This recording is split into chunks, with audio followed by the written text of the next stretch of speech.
உலகெங்கிலும் இருந்து இந்த காலை வேளை தொலைக்காட்சியின் மூலமாகவும் இணையதளத்தின் மூலமாகவும் ஃபேஸ்புக் மூலமாகவும் எங்களோடு கூட இந்த காலை ஆராதனையிலே பங்கெடுத்து கொண்டிருக்கிற பல்லாயிரக்கணக்கான மக்கள் உங்களை ஆண்டவராகிய இயேசுவின் நாமத்திலே நாங்கள் வரவேற்கிறோம்.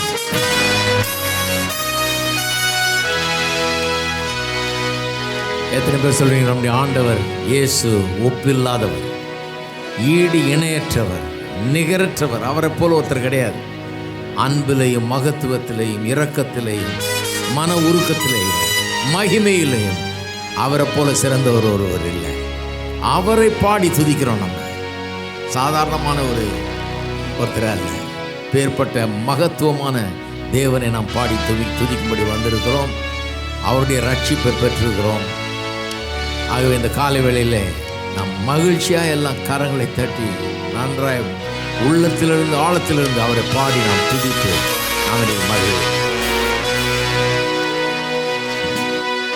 அன்புள்ள ஆண்டவரே, அன்பான நேசர் நீரே, உம்மை துதித்திடுவேன், உம்மை போற்றிடுவேன், உம் நாமம் உயர்த்திடுவேன். அன்புள்ள ஆண்டவரே, அன்பான நேசர் நீரே, உம்மை துதித்திடுவேன், உம்மை போற்றிடுவேன், உம் நாமம் உயர்த்திடுவேன். அன்புள்ள ஆண்டவரே, அன்புள்ள ஆண்டவரே, அன்பான நேசர் நீரே, உம்மை துதித்திடுவேன், உம்மை போற்றிடுவேன், உம் நாமம் உயர்த்திடுவேன். என்னாலும் உம்மை பாடுவேன், அருள் நேசரே, அன்பாலே உம்மை நோக்குவேன், முழு உள்ளத்தோடுமே. என்னாலும் உம்மை பாடுவேன், அருள் நேசரே, அன்பாலே உம்மை நோக்குவேன், முழு உள்ளத்தோடுமே. கடந்த நாளெல்லாம் கண்மணி போல் என்னை காத்தவர் என்றும் துதித்திடுவேன். கடந்த நாளெல்லாம் கண்மணி போல் என்னை காத்தவரை என்றும் துதித்திடுவேன். இம்மட்டும் உதவின எபனேசரே, இனியும் என்னை நடத்திடுவார். இம்மட்டும் உதவின எபனேசரே, இனியும் என்னை நடத்திடுவார். என்னாலும் உம்மை பாடுவேன், அருள் நேசரே, அன்பாலே உம்மை நோக்குவேன், முழு உள்ளத்தோடுமே. என்னாலும் உம்மை பாடுவேன், அருள் நேசரே, அன்பாலே உம்மை நோக்குவேன், முழு உள்ளத்தோடுமே. நீர் எந்தன் பட்சமாய் எந்நாளும் இருப்பதால் தீங்கு என்னை அணுகிடாதே. நீர் எந்தன் பட்சமாய் எந்நாளும் இருப்பதால் தீங்கு என்னை அணுகிடாதே. யெகோவா நிசியே, அவர் நாமமே என்றுமே எனக்கு ஜெயமளிப்பார். யெகோவா நிசியே, அவர் நாமமே என்றுமே எனக்கு ஜெயமளிப்பார். என்னாலும் உம்மை பாடுவேன், அருள் நேசரே, அன்பாலே உம்மை நோக்குவேன், முழு உள்ளத்தோடுமே. என்னாலும் உம்மை பாடுவேன், அருள் நேசரே, அன்பாலே உம்மை நோக்குவேன், முழு உள்ளத்தோடுமே. என்னாலும் உம்மை பாடுவேன், அருகில் நேசரே, அன்பாலே உம்மை நோக்குவேன் முழு உள்ளத்தோடுவே, என்னாலும் உம்மை பாடுவேன் அருகில் நேசரே, அன்பாலே உம்மை நோக்குவேன் முழு உள்ளத்தோடு. நீர் எந்தன் பட்சமாய் என்னாலும் இருப்பதால் தீங்கு என்னை அணுகிடாதே. நீர் எந்தன் பட்சமாய் என்னாலும் இருப்பதால் தீங்கு என்னை அணுகிடாதே. யெகோவா நிசியே அவர் நாமமே என்றுமே எனக்கு ஜெயமளிப்பார். யெகோவா நிசியே அவர் நாமமே என்றுமே எனக்கு ஜெயமளிப்பார். என்னாலும் உம்மை பாடுவேன் அருகில் நேசரே, அன்பாலே உம்மை நோக்குவேன் முழு உள்ளத்தோடுவே, என்னாலும் உம்மை பாடுவேன் அருகில் நேசரே, அன்பாலே உம்மை நோக்குவேன் முழு உள்ளத்தோடுவே. பாடுவோம். என்னாலும் உம்மை பாடுவேன் அருகில் நேசரே, அன்பாலே உம்மை நோக்குவேன் முழு உள்ளத்தோடுவே, என்னாலும் உம்மை பாடுவேன் அருகில் நேசரே, அன்பாலே உம்மை நோக்குவேன் முழு உள்ளத்தோடுவே. கரங்களை தட்டி அவரை துதிப்போம், அவரை நோக்குவோம், நோக்கி பார்ப்போம், எண்ணி பார்ப்போம். மனதில் இருக்கிற மற்ற எண்ணங்களை ஒதுக்கி வைப்போம், பாரங்களை இறக்கி வைப்போம்.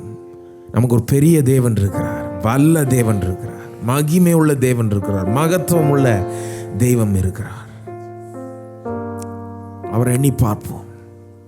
ஆண்டவரே, உம்மை சரியான விதத்தில் காணும்படி எங்களுக்கு கிருபை தாரும் ஆண்டவரே, மனக்கண்களை திறவும் ஆண்டவரே. உம்முடைய நல்ல குணாதிசயங்கள், உம்முடைய வல்ல குணாதிசயங்கள், நீர் எங்களுக்கு எவ்வளோ போதுமானவராக இருக்கிறீர் என்பதை காணும்படி எங்களுக்கு உதவும் ஆண்டவரே. பரிசுத்தாவியானவர் இந்த வேளையில் நாங்கள் வரவேற்கிறோம். ஆவியானவரே, நீர் எங்களோட ஊழியம் செய்வீராக. இயேசுவை, உயிர்த்தெழுந்த இயேசுவை காணும்படி உதவி செய்வீரா. உடைய மகிமையை காணும்படி உதவி செய்வீரா.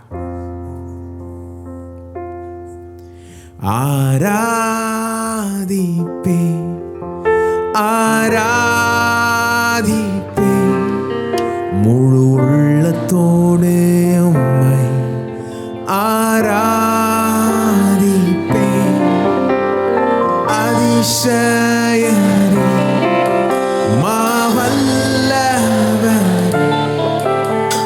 மகிமைக்கு நீர் பாத்திரரே.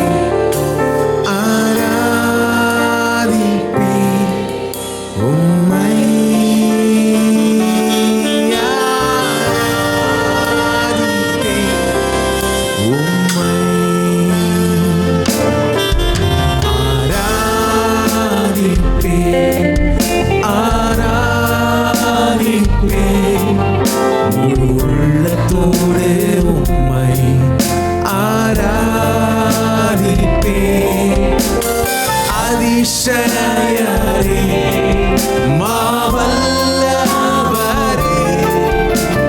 மகிமைக்கு நீர் பாத்திரரே. ஆராதிப்பே உம்மை, ஆராதிப்பே உம்மை. நீதிபரரே,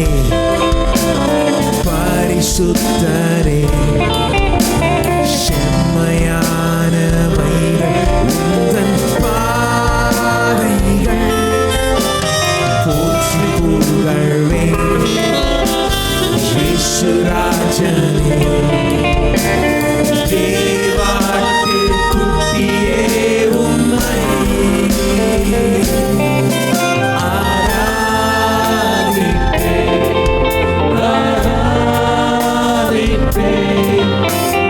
உள்ளத்தோடு உம்மை ஆராதிப்பேன்.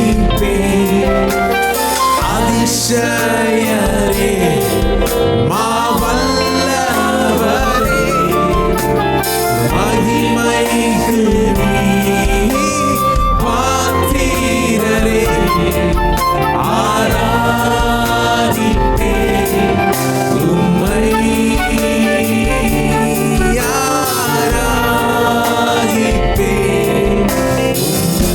நீதிபர் பரிசுத்தர் நீதிபரே பரிசுத்தரே செம்மையானவைகள் உந்தன் பாதைகள்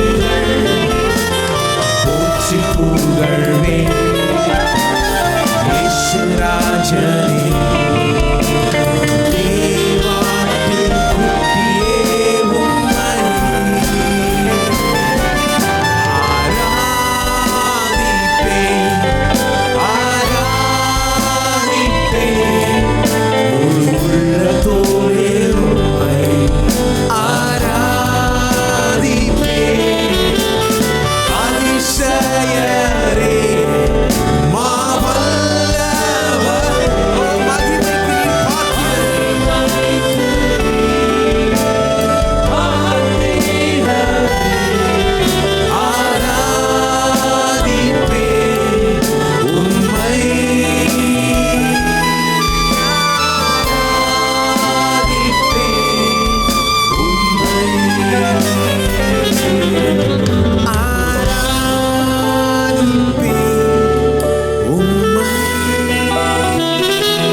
தொடர்ந்து அவரை ஆராதிப்போம். கரங்களை உள்ளங்களை அவருக்கு முன்பாக ஏறெடுப்போம். வாயை திறந்து சொல்லுவோம், அவர் எவ்வளோ அதிசயர், எவ்வளோ வல்லவர், மகிமைக்கு பாத்திரர்.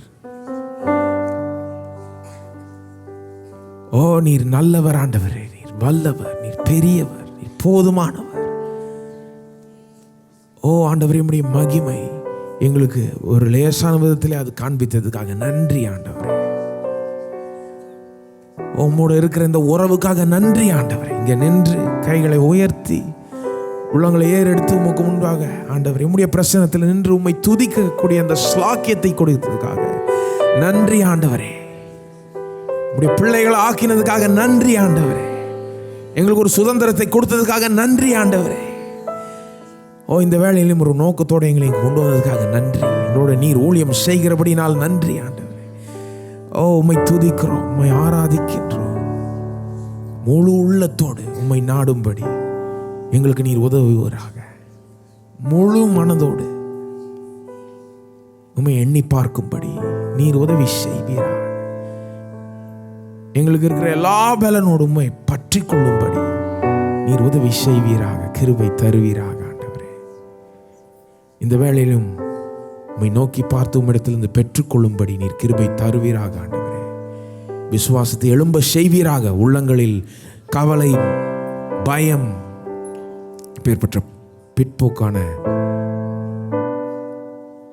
எண்ணங்கள் போய் விசுவாசம் எழும்பட்டும், நம்பிக்கை எழும்பட்டும். உம்மை ஒரு பெரிய எதிர்பார்ப்போடு நாங்கள் பார்க்கும்படி நீர் கிருபை தாரும் ஆண்டவரே. இந்த வேளையிலும் இந்த மீதி வேலையும் உம்முடைய கையில் ஒப்பு கொடுக்கிறோம். எங்களுக்கு ஊழியம் செய்வீராக. ஆவியானவர் வந்து எங்கள் மனக்கண்களை திறக்கிறதுனால நன்றி ஆண்டவரே. உம்முடைய தாசனை நீர் வல்லமையாய் அபிஷேகிப்பீராக. தெளிவோடு வல்லமையோடு உம்முடைய வார்த்தையை எங்களுக்கு போதித்து கற்றுத்தரும்படி நீர் அவருக்கு கிருபை தருவீராக. அந்த வார்த்தையை நாங்கள் ஏற்றுக்கொள்ளும்படி, புரிந்து கொள்ளும்படி எங்களுக்கு உதவி செய்வீராக. அதை எங்கள் வாழ்க்கையில் அபியாசப்படுத்தும்படி கிருபை தருவீராக ஆண்டவரே. மீதி வேலை உம்முடைய கையில் ஒப்பு கொடுக்கிறோம். ஒவ்வொரு நபரையும் உம்முடைய கையில் ஒப்பு கொடுக்கிறோம். நீர் தனிப்பட்ட விதத்தில் அவர்களுக்கு ஊழியம் செய்வீராக ஆண்டவரே. இயேசு கிறிஸ்துவின் நாமத்தில் இவைகளை கேட்டுக்கொள்கிறோம் பிதாவே, ஆமென்.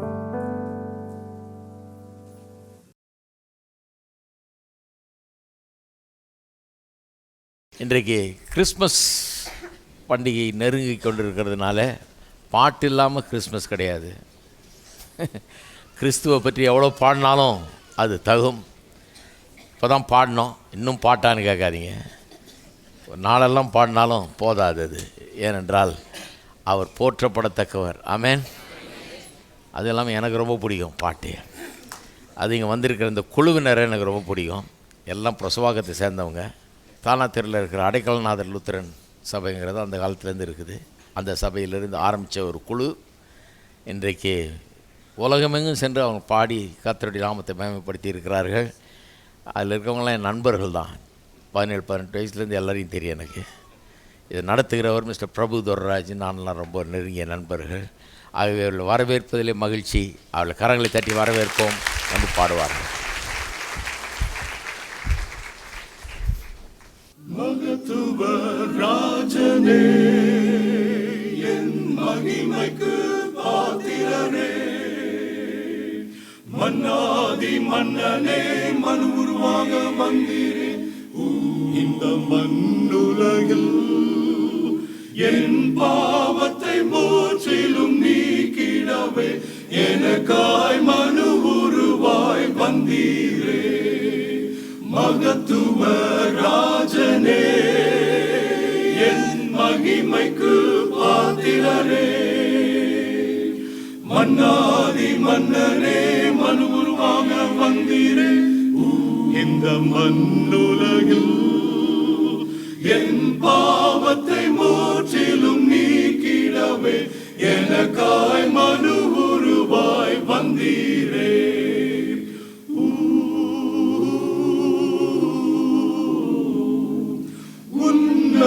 உன்னதமானவரே, என் உயர்ந்த அடைக்கலமே, என் ரட்சண்ய கொம்பே, என் ரட்சகரே, ரட்சிக்க வந்தவரே.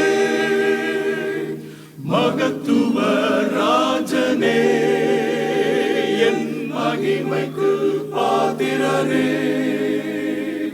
மன்னாதி மன்னனே, மனு உருவாக வந்தீரே இந்த மண்ணுலகில், என் பாவத்தை முற்றிலும் நீக்கிடவே எனக்காய் மனு உருவாய் வந்தீரே.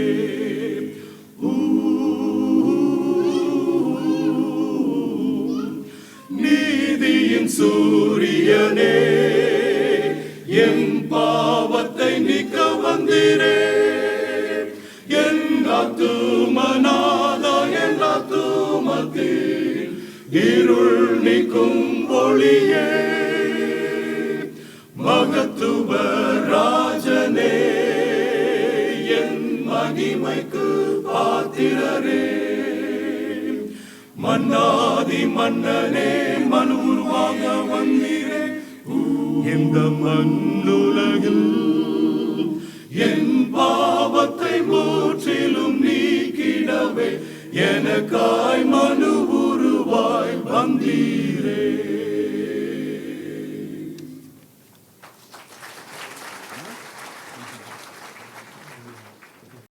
புவியாள வந்த எம் பூமானே, புது வாழ்வு தந்தவரே, பாரெங்கும் மீட்பு உண்டான பொன்னாளின் நன்னாளே, பாரெங்கும் மீட்பு உண்டான பொன்னாளின் நன்னாளே. விண்ணுலகம் விட்டு மண்ணுலகம் வந்த மன்னவனை போற்றுவோம். மகிமையான நிலையை விட்டு பாரினில் பாலனாய் வந்துதித்தார். மகிமையான நிலையை விட்டு பாரினில் பாலனாய் வந்துதித்தார். உயர்ந்த சியோனில் மகாராஜாவாய் நிலையாய் விற்றாழ்பவரே, எம்முள்ளமாளும் ராஜாவே, இம்மானுவேல் நீரே. எம்முள்ளமாளும் ராஜாவே, இம்மானுவேல் நீரே. விண்ணுலகம் விட்டு மண்ணுலகம் வந்த மன்னவனை போற்றுவோம். மகிமையான நிலையை விட்டு பாரினில் பாலனாய் வந்துதித்தார். மகிமையான நிலையை விட்டு பாரினில் பாலனாய் வந்துதித்தார். பாவ இருள் நீக்கும் ஒளியே, விடுதலை தந்தவரே, உம் நாமம் என்றும் எல்லோரும் போற்றி துதிப்போமே. உம் நாமம் என்றும் எல்லோரும் போற்றி துதிப்போமே. விண்ணுலகம் விட்டு மண்ணுலகம் வந்த மன்னவனை போற்றுவோம். மகிமையான நிலையை விட்டு பாரினில் பாலனாய் வந்துதித்தார். மகிமையான நிலையை விட்டு பாரினில் பாலனாய் வந்துதித்தார்.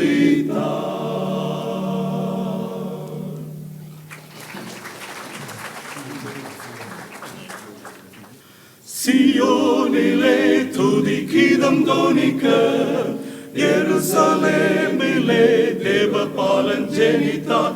நாமும் மகிழ்ந்து களி கூறுவோம், அவரை துதி பாடி புகழ்ந்திடுவோம்.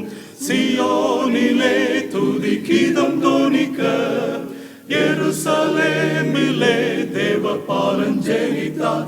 நாமும் மகிழ்ந்து களி கூறுவோம், அவரை துதி பாடி புகழ்ந்திடுவோம்.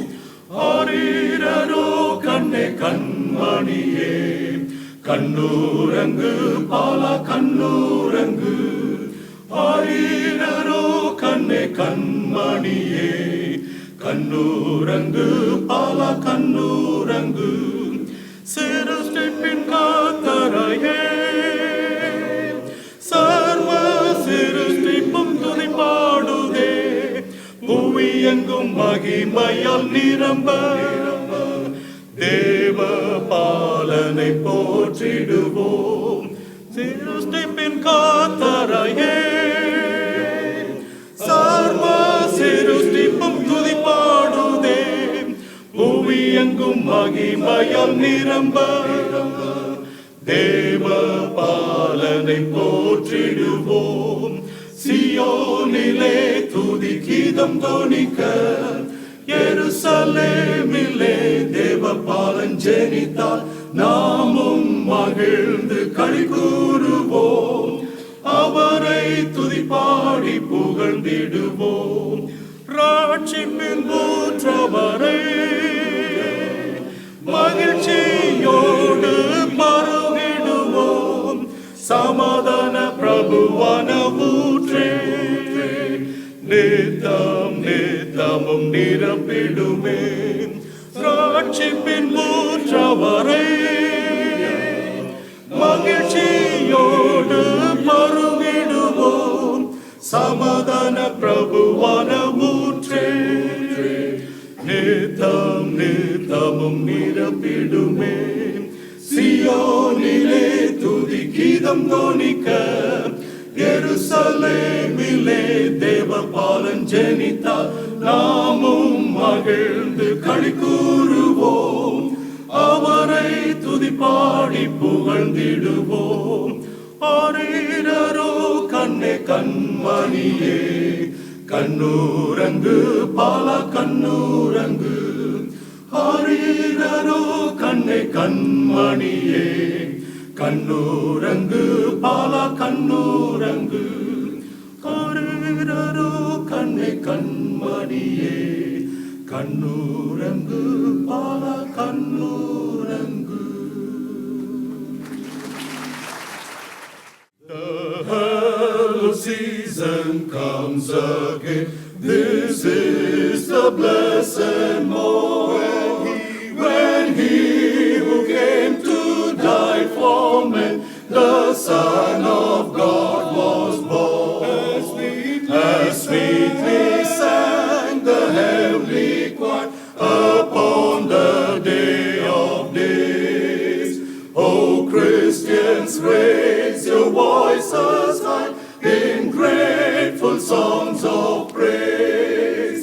Hallelujah, hallelujah, hallelujah, hallelujah, hallelujah, hallelujah, hallelujah, hallelujah. We wish you a Merry Christmas. We wish you a Merry Christmas. We wish you a Merry Christmas and a Happy New Year.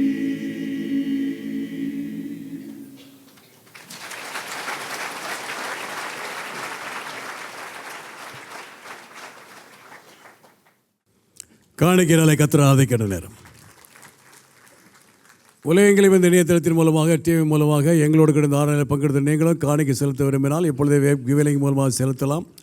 அல்லது victory Christian foundation பேருக்கு காசோலைகள் அதை MODD அனுப்பலாம். தசமாம் காணிக்கையோட கலங்களை உயர்த்துவோம், கர்த்தருடைய வார்த்தை அறிக்கைட்டு கொடுப்போம். தேவனுடைய வார்த்தை சொல்கிறது, கொடுங்கள் அப்பொழுது கொடுக்கப்படும், அமுக்கி குலுக்கி சரிந்து விழும்படி நன்றாய் அளந்து உங்கள் மடியில் போடுவார்கள். எந்த அளவினால் அளிக்கிறீர்களோ அதே அளவினால் திரும்ப கொடுக்கப்படும். என் தேவன் என்னுடைய குறைவுகளையும் தேவைகளையும் அவருடைய மகிமையை ஐஸ்வர்யத்தின்படி கிறிஸ்து இயேசுவுக்குள் நிறைவாக்குவார் என்று நான் விசுவாசிக்கிறேன். என் காணிக்கையினாலே தேவனை கனப்படுத்துகிறேன். கரைகளை கிளம்புவதை பெற்றுக்கொள்வார்கள். புதிதாக வந்தலை வரவேற்க விரும்புகிறோம். இந்த ஆராதனைக்கு முதல் தடையாக வந்திருந்தால் தயவுசெய்து கரங்களை உயர்த்துங்கள். உள்ளே இருப்பவர்களும் வெளியே இருப்பவர்களும் ஒரு சில கரங்களை உயர்த்துங்கள். சபை புரோஷரை கொடுப்பார்கள். அந்த புரோஷரிலே டிவி நிகழ்ச்சியின் நேரங்கள், சபை ஆராதனை நேரங்கள் எல்லாம் இருக்கிறது பார்க்கும்படி கேட்டுக்கொள்கிறோம். அது மட்டுமல்லாமல் அது மத்தியில் ஒரு அட்டையை பார்ப்பீர்கள். உங்கள் பெயரை விலாசத்தையும் எழுதி நீங்கள் போகும்பொழுது CD ஸ்டாலில் கொடுத்தால் நம்முடைய போதகர்கள் பேசின 8 செய்திகளுடைய MP3 CD-யும் வெற்றி வாழ்வுங்கிற மாதாந்திர தமிழ் பத்திரிகையும் வெகுமதியாக கூட பெற்று செல்லலாம். முக்கியமான அறிவிப்பு, கிறிஸ்மஸ் புது வருட ஆராதனைகள் ஜீசஸ் கால் வளாகத்திலே நடைபெறும். இயேசு அழைக்கிறார் வளாகத்திலே அங்கே நடைபெறும். கிறிஸ்மஸ் ஆராதனை 25ஆம் தேதி காலை 6 மணிக்கு நடைபெறும். புது வருட ஆராதனை 31ஆம் தேதி 10 மணிக்கு நடைபெறும்.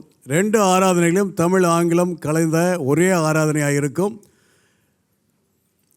அதை ஞாபகத்தில் வைத்துக் கொள்ளுங்கள், மற்றவர்களுக்கு சொல்லுங்கள். அது மட்டுமல்லாமல் AFT சிறுவர் கிறிஸ்மஸ் நிகழ்ச்சி வருகிற 23ஆம் தேதி மாலை 6 மணிக்கு நடைபெறும். மற்றும் ஒரு காரியம், வருகிற செவ்வாய்க்கிழமை நமக்கு ஆராதனை இருக்காது. இந்த மாதத்திலே 20ஆம் தேதி 27ஆம் தேதி ஆகிய 2 ஆராதனைகளும் இந்த மாதத்தில் இருக்காது. அது மட்டுமல்லாமல் ஜனவரி 3ஆம் தேதி ஆராதனையும் நமக்கு இருக்காது. அதை ஞாபகத்தில் வைத்துக் கொள்ளுங்கள். இன்னும் ஒரு முக்கிய அறிவிப்பு, இந்த பேரின்பவங்கிற CD வெளியிலே நம்முடைய CD ஸ்டாலில் இருக்குது. தேவையானவர்கள் அதை வாங்கும்படி கேட்டுக்கொள்கிறோம்.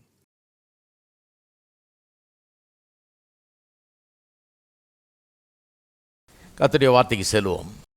கடந்த சில வாரங்களாக பொருளாதார செழிப்பை குறித்து சில காரியங்களை எடுத்து வேத வசனத்திலிருந்து கூறி வருகிறேன். குறிப்பாக என்ன சொல்லி வருகிறோம்னா, கர்த்தர் ஆதியிலே மனுஷனை உண்டாக்கின போது அவனை உண்டாக்குறதுக்கு முன்னாலே எல்லாத்தையும் உண்டாக்கி வச்சுட்டு உண்டாக்குனது மட்டும் இல்லை, மனுஷனுக்கு தேவையான அத்தனையும் ஏராளம் தாராளமாக உண்டாக்கி வச்சுட்டு அந்த ஒரு சூழ்நிலையில் தான் மனுஷனை வச்சார். இப்படி வச்சாருங்கிறது ஒரு பேரடைம், அது ஒரு மாதிரி, இப்படி தான் மனுஷன் இருக்கணுங்கிறத அது காட்டுகிறது. ஏதோ எதேச்சியாக அப்படி வச்சுட்டார் அப்படின்றது இல்லை. இதுதான் மனுஷனுக்காக நான் ஏற்படுத்தின வாழ்க்கை, ஒரு குறைவும் இல்லாமல் அவன் இப்படி தான் இருக்க வேணுங்கிறத நான் சொல்லலை. கடவுள் உலகத்தையும் மனுஷனையும் உண்டாக்கும் போது அப்படி செட் பண்ணிட்டார். இதுதான் பேரடைம், இதுதான் மாடல், இப்படி தான் இருக்கணும் மனுஷனுடைய வாழ்க்கைன்னு அப்படி செட் பண்ணிட்டார். ஆதியாகமம் 1:2 அதை காண்பிக்கிறது. அந்த உண்டாக்குன போதே மனுஷனுக்கு 3 காரியங்களை தந்தார்னு சொல்கிறேன். 3Dன்னு ஞாபகம் வச்சுக்கணும். 3D எல்லாருக்கும் தெரியும் இல்லையா? இந்த மாதிரி காரியங்கள்லாம் டக்குன்னு விளங்குது ஜனங்களுக்கு. இவங்களுக்கு எப்படி விளங்குன்னு பார்த்தா நான் சொல்ல வேண்டியதாக இருக்குது. 3Dனா நல்லா விளங்கும். ஆனால் நான் சொல்கிற 3D வேறு, நீங்கள் நினைக்கிற 3D வேறு. நான் சொல்கிறது என்ன, 3D கர்த்தர் கொடுத்தார் மனுஷனுக்கு. டொமினியன்னா ஆளுகை.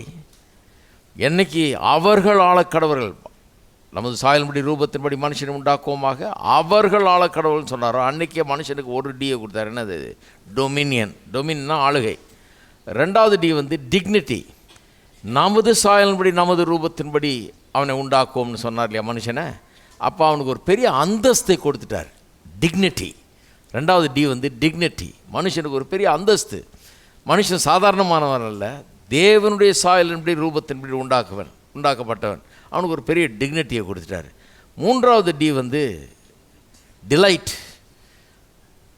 அவனுக்குன்னு ஒரு ஏதேன் தோட்டத்தை உண்டாக்கி ஏகப்பட்ட விருட்சங்களும் அதனுடைய கனிகளையும் உண்டாக்கி பொன் விளையிற பூமியை அதை உண்டாக்கி 4 நதி ஓடுதாங்க. எல்லா வசதிகளும் அவனுக்கு அவன் வசிக்கிறதுக்கு வேண்டிய அத்தனை வசதிகளும் அங்கே உண்டு பண்ணிட்டு அவர் சொல்கிறாரு, எல்லா விருட்சத்தின் கனியும் புசிக்கலாம். இங்கிலீஷில் ரொம்ப நல்லா வருது, யூ மே ஃப்ரீலி ஈட்னா எந்த தயக்கமும் இல்லாமல் தாராளமாக புசிக்கலான்ற மாதிரி சொன்னார். யூ மே ஃப்ரீலி ஈட் அப்படின்னார். அப்படின்னா என்ன அர்த்தம்? தாராளமாக, எந்த தயக்கம் வேணால் இதையும் புசிக்கலாம், அதையும் புசிக்கலாம், எதையும் புசிக்கலாம், எவ்வளோ வேணால் புசிக்கலாம் அப்படிங்கிற மாதிரி சொல்கிறாரு. அது என்ன காண்பிக்குது? கர்த்தர் அவனுக்கு ஒரு மகிழ்ச்சியை, ஆனந்தத்தை வைத்திருக்கிறார். அவன் நன்றாக வாழ வேணும், அவன் பெரிய அந்தஸ்தோடு வாழ வேணும், அவன் எல்லாத்துக்கும் மேலானவனாக இருக்கணும், ஆளுகை செய்யணும், அவன் ஆனந்தத்தை அனுபவிக்க வேண்டும். எல்லா தேவன் உண்டாக்கின எல்லாம் அவனுக்காக தான். சூரியன், சந்திரன், நட்சத்திரங்கள், வானம், பூமி எல்லாமே இவனுக்காக தான் உண்டாக்கப்பட்டிருக்கிறது.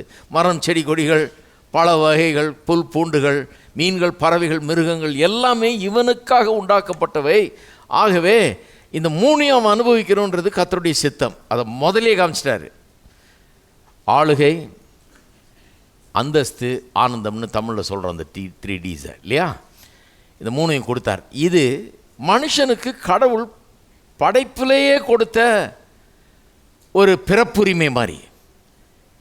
அவனிடத்திலிருந்து எவரும் அதை பிரிக்க முடியாது. எவனும் அதிலிருந்து இந்த காரியங்களை அவனிடத்திலிருந்து பறித்து கொள்ள முடியாது. மனுஷனுக்கு கடவுள் கொடுத்த உரிமை. நான் எல்லாத்துக்கும் மேலே, எனக்கு மேலே கர்த்தர். அப்படி தான் என்ன உண்டாக்குனார் கர்த்தர். உங்களையும் அப்படி தான் உண்டாக்கியிருக்கார். எல்லா சிருஷ்டிப்புக்கு மேலே மனுஷனுக்கு மேலே கர்த்தர். இதுதான் கர்த்தருடைய ஆர்டர். இதை யாரும் மாற்றவே முடியாது. 2வது, நான் சும்மா அந்த சாயல் இந்த சாயல் இல்லை, அவருடைய சாயலின்படி உண்டாக்கப்பட்டவன், அவருடைய ரூபத்தின்படி அவரை போலவே இருக்கும்படி உண்டாக்கப்பட்டான். அதை விட பெரிய அந்தஸ்து மனுஷனுக்கு கொடுக்கப்படவே முடியாது. 3வது, கர்த்தர் ஆனந்தத்தை எனக்கு வச்சிருக்கிறார். நான் மகிழ்ச்சியாக இருக்கணும், நல்லா இருக்கணும், சந்தோஷமாக இருக்கணும், எல்லா தேவன் உண்டு பண்ண அத்தனை காரியங்களும் நான் அனுபவித்து வாழ வேண்டும் என்பது கடவுளுடைய சித்தம். அந்த 3 காரியங்களும் இன்ஏலியனபிள் ரைட்னு ஆங்கிலத்தில் சொல்லுவாங்க. மனுஷனிடத்திலிருந்து எடுத்து கொள்ளப்பட முடியாத உரிமைகள், கடவுளே அவனுக்கு படைப்பிலேயே கொடுத்த உரிமைகள். அதனால தான் இஸ்ரேல் ஜனங்களை எகிப்து தேசத்தின் அடிமைத்தனத்திலிருந்து விடுதலையாக்கி வெளியே கொண்டு வரும்போது எங்கே கொண்டாடுறாரு? பாலும் தேனும் ஓடுகிற நலமும் விசாலமான தேசத்துக்கு கொண்டு போகிறேன்றார். ஏன் பாலும் தேனும் கிடைச்சா பார்த்தாதா? ஓடணுமாங்க. ஏன்னா அதுதான் அவருடைய ஒரிஜினல் ஏற்பாடு. அப்படி தான் ஏதேன் தோட்டம் எப்படியோ அப்படி தான் கானான் தேசமும். பாலும் தேனும் ஓடுற தேசம், எல்லாம் நிறைவும் இருக்கிற ஒரு மனுஷனுக்கு ஏதேன் தோட்டத்தில் அவ்வளோ வச்சார். அதே தேவன் தான் இப்போது ஒரு தேசத்துக்காக, ஒரு தேச மக்களுக்காக, ஒரு கூட்ட மக்களுக்காக, ஆபிரகாமின் சந்ததிக்காக ஒரு தேசத்தையே ரெடி பண்ணுறாரு. நான் காண்பித்தவங்களுக்கு பாலும் தேனும் ஓடுற தேசத்திலேயே மிகச்சிறந்த தேசமாக செலக்ட் பண்ணி அவர்களை கொண்டு போனாராம். அப்படி தான் வேதவசனம் நமக்கு போதிக்கிறது. புதிய ஏற்பாட்டுக்கு வரும்போது நிறைய பேர் என்ன சொல்கிறாங்க, இல்லையா பழைய ஏற்பாட்டில் வேணால் அது உண்மையாக இருக்கலாம், புதிய ஏற்பாட்டில் வரும்போது வேத வசனம் திட்டவட்டமாக சொல்லுது, நமக்கு அவ்வளோ நல்லா இருக்கிறது நல்லதில்லை, கெட்டு போயிடுவோம். ஆகவே கடவுள் புதிய ஏற்பாட்டில் தரித்திரத்தை தான் சொல்கிறார். நீ குறைவுபட்டிருந்தால் தான் நீ நல்லா இருப்ப, தரித்திரத்தில் இருந்தால் தான் நல்லா இருப்ப அப்படிங்கிறதா சொல்கிறாரு. அப்படிங்கிற மாதிரி சொல்கிறாங்க. ஏன் அப்படி சொல்கிறாங்கன்னா, சில நேரத்தில் பிக்சர் அந்த மாதிரி இருக்குமோங்கிற ஒரு படம் அங்கே புதிய ஏற்பாட்டில் உண்டாகிறது. 4 சுவிசேஷங்கள் இருக்கிறது, அங்கே இயேசுடைய போதனைகள்லாம் இருக்குது. இந்த 4 சுவிசேஷங்களில் லூக்கா ரொம்ப முக்கியமான ஒரு சுவிசேஷம் இந்த விஷயத்தில். ஏன்னா லூக்காவில் முழுக்க முழுக்க பொருளாதாரத்தை பற்றி நிறைய இருக்குது. இது ஒரு பெரிய இஷ்யூவை அங்கே டீல் பண்ணுறாங்க. இது ஒரு பெரிய தீம், ஆரம்பத்துலேருந்து கடைசி வர பொருளாதாரத்தை பற்றி அங்கே பார்க்குறோம். அங்கே பார்த்திங்கன்னா சில குழப்படிகள் இருக்கிற மாதிரி இருக்குது. எப்படி புரிஞ்சுக்கிறதுன்னு தெரியல. இதில் நிறைய பேர் என்ன சொல்கிறாங்க, இயேசு ஏழையாக பிறந்தார், ஏழையாக வாழ்ந்தார், அவரை பின்பற்றின பேதுரு, யோவான், இவங்க அப்புறம் பின்னால் பவுல் கூட சேர்ந்தார். இவரெல்லாம் எல்லாருமே ஏழைகள் தான். ஆகவே இது ஒரு ஏழைகளின் கும்பலாக்கம் அப்படிங்கிற மாதிரி ஒரு பெரிய காட்சியை உருவாக்கி வச்சுட்டாங்க. ஏன்னா அதுக்கு சில வசனங்களை எடுத்து அதை எடுத்து வைத்து கொண்டு பாருங்கள், ஐஸ்வர்யவான்களுக்கு ஐயோன்னார் ஆண்டவர், தரித்திரரே நீங்கள் பாக்கியவான்கள், தேவனுடைய ராஜ்யம் உங்களுடையது. அப்போ எதுங்க நல்லது? தரித்திரம் தானே நல்லது, ஐஸ்வர்யவான்கள்லாம் கெட்டது. இப்படி ஒரு ஓவர் சிம்பிளிஃபிகேஷன்னா சரியாக என்ன சொல்லுதுன்னு சொல்லி அலசி ஆராயாமல், அதான் பவுல் சொல்கிறார் இல்லையா, பகுத்து அறிய வேணும் வேதத்தைன்னு. பகுத்து அறியறதுனா எடுத்து எதுக்கு சொன்னாங்க, யாருக்கு சொன்னாங்க, எப்படி சொன்னாங்க, என்ன அர்த்தத்தோடு சொன்னாங்கன்றது விளையிட்டு கொள்ளும் வழிய இதோ அப்படி சொல்லியிருக்கு அப்படின்னு சொல்லிட்டு. அதான் ஒருத்தன் சொன்னான், நான் நாண்டு கொண்டு செத்தான்னு இருக்குது. அப்புறம் இன்னொரு வசனம் பார்க்கலாம், அப்படி திருப்பினா அங்கே என்ன இருக்குதான், நீயும் போய் அப்படியே செய்யின்னு இருக்குது. என்ன எப்படி வருதுன்னு இன்னொரு வசனம் தேடினானா, என்ன வசனம் சொல்லுது, செய்ய வேண்டியது சீக்கிரமாக செய்கின்னு இருக்குதான். இது 3த்தையும் ஒன்றா போட்டால் அவன் என்ன ஆகுறது பாருங்கள், உயிரோடவே இருக்க முடியாது. ஆனால் வேதம் அப்படி சொல்லவே இல்லை. அந்த 3 வசனமும் இருக்குது. இவன் விஷயம் என்ன, இவன் பிரச்சனை என்ன, பகுத்து அறியறதே கிடையாது. எங்கே எதுக்கு சொல்லியிருக்கு, என்னத்துக்கு சொல்லியிருக்குன்ற அறிவே இல்லாமல் சும்மா இது இங்கே இருக்குதாக்கும், பைபிள் எப்படி சொல்லியிருக்காக்கும், அப்படி சொல்லியிருக்காக்கும்னா இதுதான் தப்பு பாருங்கள். அதனால் லூக்கா எழுதின சுவிசேஷத்தை ஒரு ஸ்பெஷலாக ட்ரீட் பண்ணுறோம். இப்போது அதை கவனிக்கிறோம். ஏன்னா பொருளாதாரத்தை பற்றி வேத புஸ்தகத்திலே லூக்கா எழுதின சுவிசேஷத்தில் தான் அதிகமாக சொல்லியிருக்குது. அது ஏன்னு உங்களுக்கு சொன்னேன். ஏன்னு சொன்னால் லூக்கா எழுதின சுவிசேஷத்தில் லூக்கா என்னும் ஆசிரியர் 4 சுவிசேஷத்துக்குன்னே சொன்னேன். சில சொன்னாங்க எதுக்கு 4 சுவிசேஷம், 1 இருந்தால் போதாதான். முதல் 3 சுவிசேஷங்களில் கிட்டத்தட்ட அதே மெட்டீரியல் தான் வருது. சிலது தான் கொஞ்சம் வித்தியாசமாக இருக்குது ஒழிய கதைகள்லாம் 3த்துலேயும் ஒரே மாதிரி வருது, நிறைய கதைகள். இதுக்கு எதுக்கு 4 சுவிசேஷம் தேவையாங்கிறாங்க. 4 சுவிசேஷம் தேவை. ஏன்னா 4 பேரும் 4 விதமான நோக்கங்களோடு எழுதுகிறாங்க. கதைகள் ஒரே மாதிரி இருந்தால் கூட அந்த கதைகளை ப்ளேஸ் பண்ணுற விதம், அதை சொல்கிற விதம், வார்த்தைகளில் சில வித்தியாசம், அவங்க சொல்ல வர்ற கருத்து, இந்த கதையை கொண்டு அவர்கள் புரிந்து கொண்டது, அவர்கள் சொல்ல வர்ற கருத்து எல்லாம் கொஞ்சம் வித்தியாசமானது. அதனால 4 சுவிசேஷம் ரொம்ப முக்கியமாக இருக்குது. லூக்கா எழுதின சுவிசேஷம் இந்த பொருளாதாரத்தை ரொம்ப மையமாக வச்சு நிறைய காரியங்கள் அங்கே சொல்லப்பட்டிருக்கிறது. அங்கே வாசிக்கும் போது பார்த்திங்கன்னா 2 விதமாகவும் சொல்லப்பட்டிருக்கிறது. ஒன்று தரித்திரத்தை போற்றுறது மாதிரியும் ஐஸ்வர்யவான்களை கண்டனம் பண்ணுறது மாதிரியும் இருக்குது. அதே அப்புறம் இயேசு தலை சாய்க்க கூட இடமில்லை, நரிகளுக்கு குழிகள் உண்டு, ஆகாயத்து பறவைகளுக்கு கூடுகள் உண்டு, மனுஷகுமாரனுக்கோ நிறைய பேருக்கு அல்வா சாப்பிட்ற மாதிரி ஒரு வசனம் அது. அவர் அவரை பிளாட்ஃபார்ம் வாசி ஆக்கிட்டாங்க இந்த ஒரு வசனத்தை வச்சே. தலை சாய்க்கவே இடம் இல்லை மனுஷகுமார், ஏசு அப்படிப்பட்டவர், படுக்க கூட இடம் இல்லை, பிளாட்ஃபார்ம் வாசிங்கிறது மாதிரி அந்த ஒரு வசனத்தை வச்சு ஆக்கிட்டாங்க. ஏன்னா அது அங்கே இருக்குது, லூக்காவில் இருக்குது, அதை வச்சு அப்படி அவரை பண்ணிட்டாங்க. ஆனால் அதே ஆட்களுக்கு இன்னொரு பக்கத்தை வாசித்து காமிச்சா அவங்களுக்கு அது என்ன பதில் சொல்கிறதுன்னு தெரியல. அங்கே என்ன சொல்லியிருக்குது, அவரை கிரிட்டிசைஸ் பண்ணலாம். கிரிட்டிசிசம் எப்படிப்பட்ட கிரிட்டிசிசம்? அவங்க சொல்கிறாங்க, யோவான் ஸ்நானனுடைய சீஷர்கள் உபவாசம் இருக்கிறார்கள், உபவாசித்து ஜெபிக்கிறார்கள், பரிசேயருடைய சீஷரும் உபவாசித்து ஜெபிக்கிறார்கள், ஆனால் உம்முடைய சீஷர்கள் சதா சாப்பிட்றதுலே இருக்கிறாங்க. வாசித்து பாருங்கள், பைபிள் அப்படியே சொல்லியிருக்குது. ஒரு ஃபாஸ்டிங் மீட்டிங் வைக்கிறாங்களா? கிடையவே கிடையாது. எந்நேரம் பார்த்தா இந்த வீட்டில் சாப்பாடு, அந்த வீட்டில் சாப்பாடு, அங்கே போனாங்க அங்கே விருந்து, இங்கே போனால் இங்கே விருந்து, இதே தான் வேலையாக இருக்குது. சாப்பாட்டு ராமன்லாம் இருக்கிறாங்க. என்னையா உடைய சீஷர்கள் இப்படி இருக்கலாமா அப்படின்றத கிரிட்டிசிசம் அவரை பற்றி. இயேசுவை பற்றியே சொன்னாங்க. வேதவாசனம் சொல்லுது, யோவான் ஸ்நானன் வந்தானா, அவன் புசிக்கவும் இல்லை குடிக்கவும் இல்லை, அப்படிப்பட்ட ஆள் அவன் சன்னியாசி மாதிரி வந்தான். அவனை பிசாசு பிடித்தவன்ட்டான், ஏன்னா அவன் சாப்பிட்றதே இல்லை சரியா, எந்நேரம் பார்த்தாலும் உபவாசம் இருந்தான். அவனை பிசாசு பிடித்தவன்னார்களாம். இயேசு வந்தார், அவர் புசிப்பும் குடிப்புமாக வந்தார், அவர் நல்லா விருந்து உண்ணுகிறவராக வந்தார். அவரை போஜன பிரியன் மதுபான பிரியன்னு இப்படி பேர் வச்சு அவரை கண்டனம் பண்ணினார்கள். இதெல்லாம் வேதத்தில் சொல்லியிருப்பாருங்க. இது ஜனங்களுக்கு புரியறதே இல்லை. என்னடா இப்படி சொல்லியிருக்க இயேசுவை பற்றி. அவர் உபவாசம் பண்ணலையாக்கும், அதுவும் உபவாசம் பண்ணலையான்னு கேட்டதுக்கு அவர் சொல்கிறார் பதில், உம்முடைய சீஷர் உபவாசம் இருக்கிறது இல்லையா, அவங்கெல்லாம் பண்ணுறாங்களே, பரிசேயர் பண்ணுறாங்க, யோவான் ஸ்நானனுடைய சீஷர் பண்ணுறாங்க, உம்முடைய சீஷர் ஏன் பண்ணுறது இல்லைன்னு கேட்டு சொல்கிறாரு, இது மாப்பிள்ளை வீடு மாதிரின்றார். மாப்பிள்ளை வீட்டில் வந்து எப்போ உபவாசம் கேட்கக்கூடாது, போயிட்டு வான்றாரு. இப்போ பேசாத, நான் அவர்களோடு இருக்கிறேன், மாப்பிள்ளை இங்கே இருக்கும்போது உபவாசத்தை பற்றி பேசக்கூடாதுன்றாரு. என்னையா அது, இயேசு வேறு மாதிரி இருக்கிறாரு, இந்த காலத்து ப்ரீச்சர் மாதிரி இல்லையே, அவர் பெரிய ஒரு ஹோலி ப்ரீச்சர் மாதிரி தெரியலையே, இப்படி சாப்பிட்றதுலையே ரொம்ப எப்போ பார்த்தாலும் விருந்து சாப்பிட்ற புசிப்பும் குடிப்புமா இருக்கிறாருன்றது அவரை பற்றி குற்றஞ்சாட்டாக இருக்குதுன்றாங்க. நான் உங்களுக்கு காண்பித்தேன். இந்த புசிப்பு குடிப்புங்கிறது ரொம்ப முக்கியமான ஒரு டெர்மினாலஜி. அது என்ன டெர்மினாலஜி? அந்த கானான் தேசத்து டெர்மினாலஜி. அது கானான் தேசத்து டெர்மினாலஜினா அது ஏதேன் தோட்டத்து டெர்மினாலஜி, கானான் தேசத்து டெர்மினாலஜின்னு கூட சொல்லலாம். ஏன்னு சொன்னால் கானான் தேசத்தை பற்றி என்ன சொல்லியிருக்குது, அதில் மாதுளம்பழம் இருக்குது, அந்த பழம் இருக்குது, இந்த பழம் இருக்குது, ஒலிவ எண்ணெய் இருக்குது, அங்கே திருப்தியாய் புசித்து ஒன்றுக்கும் குறைவுபடாத தேசம், இப்படி தான் டிஸ்கிரிப்ஷன்லாம் இருக்குது இல்லையா.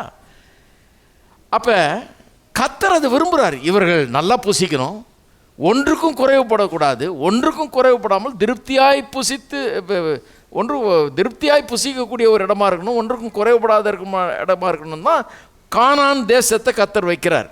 அதுதான் அவருடைய சித்தமாக இருக்கிறது. அப்போ அந்த புசிப்பு குடிப்பில் ஒன்றும் தப்பே கிடையாது. ஏதேன் தோட்டத்தை உண்டாக்கும் போது அங்கேயும் புசிப்பு குடிப்பு இருக்குது பாருங்க. எல்லா விருட்சத்தின் கனியும் பார்த்து சொல்கிறாரு, சகல விருட்சத்தின் கனியையும் புசிக்கவே புசிக்கலாம். You may freely eat of all the trees of the garden of the garden அப்படின்றாரு.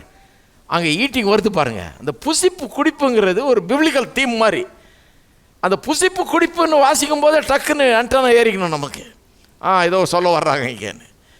என்ன அது, கர்த்தர் வந்து இந்த புசிப்பு குடிப்புங்கிறத வலியுறுத்துறார். ஏன்னா அவரால் உண்டாக்கப்பட்ட மனுஷன் திருப்தியாக புசிக்கணும், நல்லா இருக்கணுங்கிறத அது வெளிப்படுத்துகிறது. ஏதேன் தோட்டத்தில் அப்படிப்பட்ட ஒரு இடத்துல வச்சார், திருப்தியாக புசிக்கக்கூடிய இடத்துல. ஒரு மனுஷனுக்கு அத்தனை மரம் செடி கொடிகள் புல் பூண்டுகள்லாம் வச்சு எல்லாத்தையும் தாராளமாக புசிக்கலான்னாரு. கானான் தேசத்துக்கு கொண்டு வரும்போது பாலும் தேனும் ஓடுற தேசத்தில் அதுவும் புசிப்பு குடிப்பும் பற்றி தான். பாலும் தேனும் அதை வச்சு என்ன பண்ணுறோம், ஃப்ரேம் பண்ணி வைக்கிறோம் கிடையாது, புசிக்கிறது குடிக்கிறது அதுவும் புசிப்பு குடிப்பை பற்றி தான்.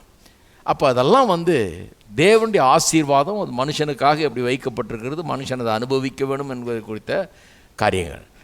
அதனால தான் இயேசுவை பற்றி அவர் புசிப்பும் குடிப்புமாக இருந்தார்ன்றது சிலருக்கு குற்றஞ்சாட்டு போல தெரியுது. ஆனால் இயேசு அதை டிஃபெண்ட் பண்ணுறாரு.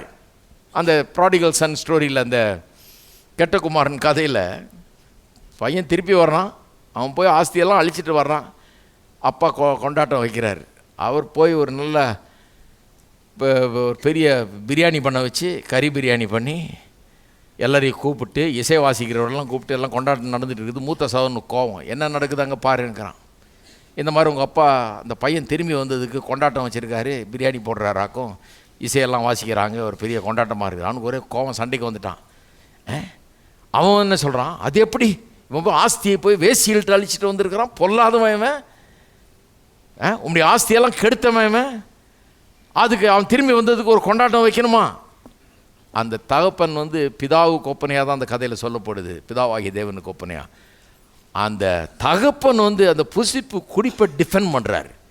வா நீ வா விருந்துக்கின்றாரு, கொண்டாட. என் மகன் காணாமல் போனவன் திரும்பி வந்துட்டான்பா, அதுக்காக நாங்கள் இது வந்து நல்ல விதமான ஒரு புசிப்பு குடிப்பு, நல்ல விதமான கொண்டாட்டம், இதை தப்பு சொல்லாத. புசிப்பு குடிப்பில் 2 விதம் இருக்குது. ஒன்று கெட்ட விதம், தப்பான விதத்தில் புசித்து குடிக்கிறது. இன்னொன்று நல்ல விதம், நல்ல விதத்தில் புசித்து குடிக்கிறது. ஆண்டவர் சொல்கிறாரு, நல்ல விதத்தில் புசிப்பும் குடிப்புமா இருக்கிறது எதை குறிக்கிறது? அந்த மனுஷன் நல்லா ஆசீர்வதிக்கப்பட்ட ஒரு நிலையில் இருக்கிறான். கடவுளால் ஆசீர்வதிக்கப்பட்ட மனுஷன் என்று அதை காட்டுகிறது. கெட்ட விதத்தில் புசிப்பு குடிக்கிறது என்னத்தை காட்டுறது? அந்த மனுஷன் கர்த்தருடைய வார்த்தைக்கு கீழ்ப்படுகிறது இல்லை, கர்த்தரை கனம் பண்ணுகிறது இல்லை, கர்த்தருடைய ஆசீர்வாதங்களை அலட்சியம் பண்ணி அதை உதாசீனப்படுத்தி அதை தவறான காரியங்களுக்கு பயன்படுத்துகிறான். அவன் கண்டனத்துக்குரியவன். இதுதான் காட்டுது. அதனால தான் இயேசு லூக்கா எழுதின சுவிசேஷத்தில் பார்த்தீங்கன்னா ஒரு பெரிய பழைய ஏற்பாடு தீர்க்கதரிசியெல்லாம் அதை சதா பண்ணாங்க. அதனால தான் பழைய ஏற்பாட்டில் பார்த்தீங்கன்னா ஐஸ்வர்யவான்களுக்கு நிறைய கண்டனம்லாம் வருது. ஏன் எல்லா ஐஸ்வர்யவான்களையும் கண்டனம் பண்ணல? இந்த தப்பான விதத்தில் புசித்து குடிக்கிற ஆட்கள், தப்பான விதத்தில் புசித்து குடித்து அக்கிரமம் பண்ணி அநியாயம் பண்ணி வாழ்ந்து கொண்டிருக்கிற அவர்களை கண்டனம் பண்ணுறாங்க. அதே நேரத்தில் பழைய ஏற்பாட்டில் தான் ஆசீர்வாதத்தை பற்றி சொல்லியிருக்குது. கற்பத்தின் கனியில் ஆசீர்வாதம், கையிட்டு செய்கிற வேலையில் ஆசீர்வாதம், நிலத்தின் கனியில் ஆசீர்வாதம், ஆடு மாடுகளின் கனியில் ஆசீர்வாதம்,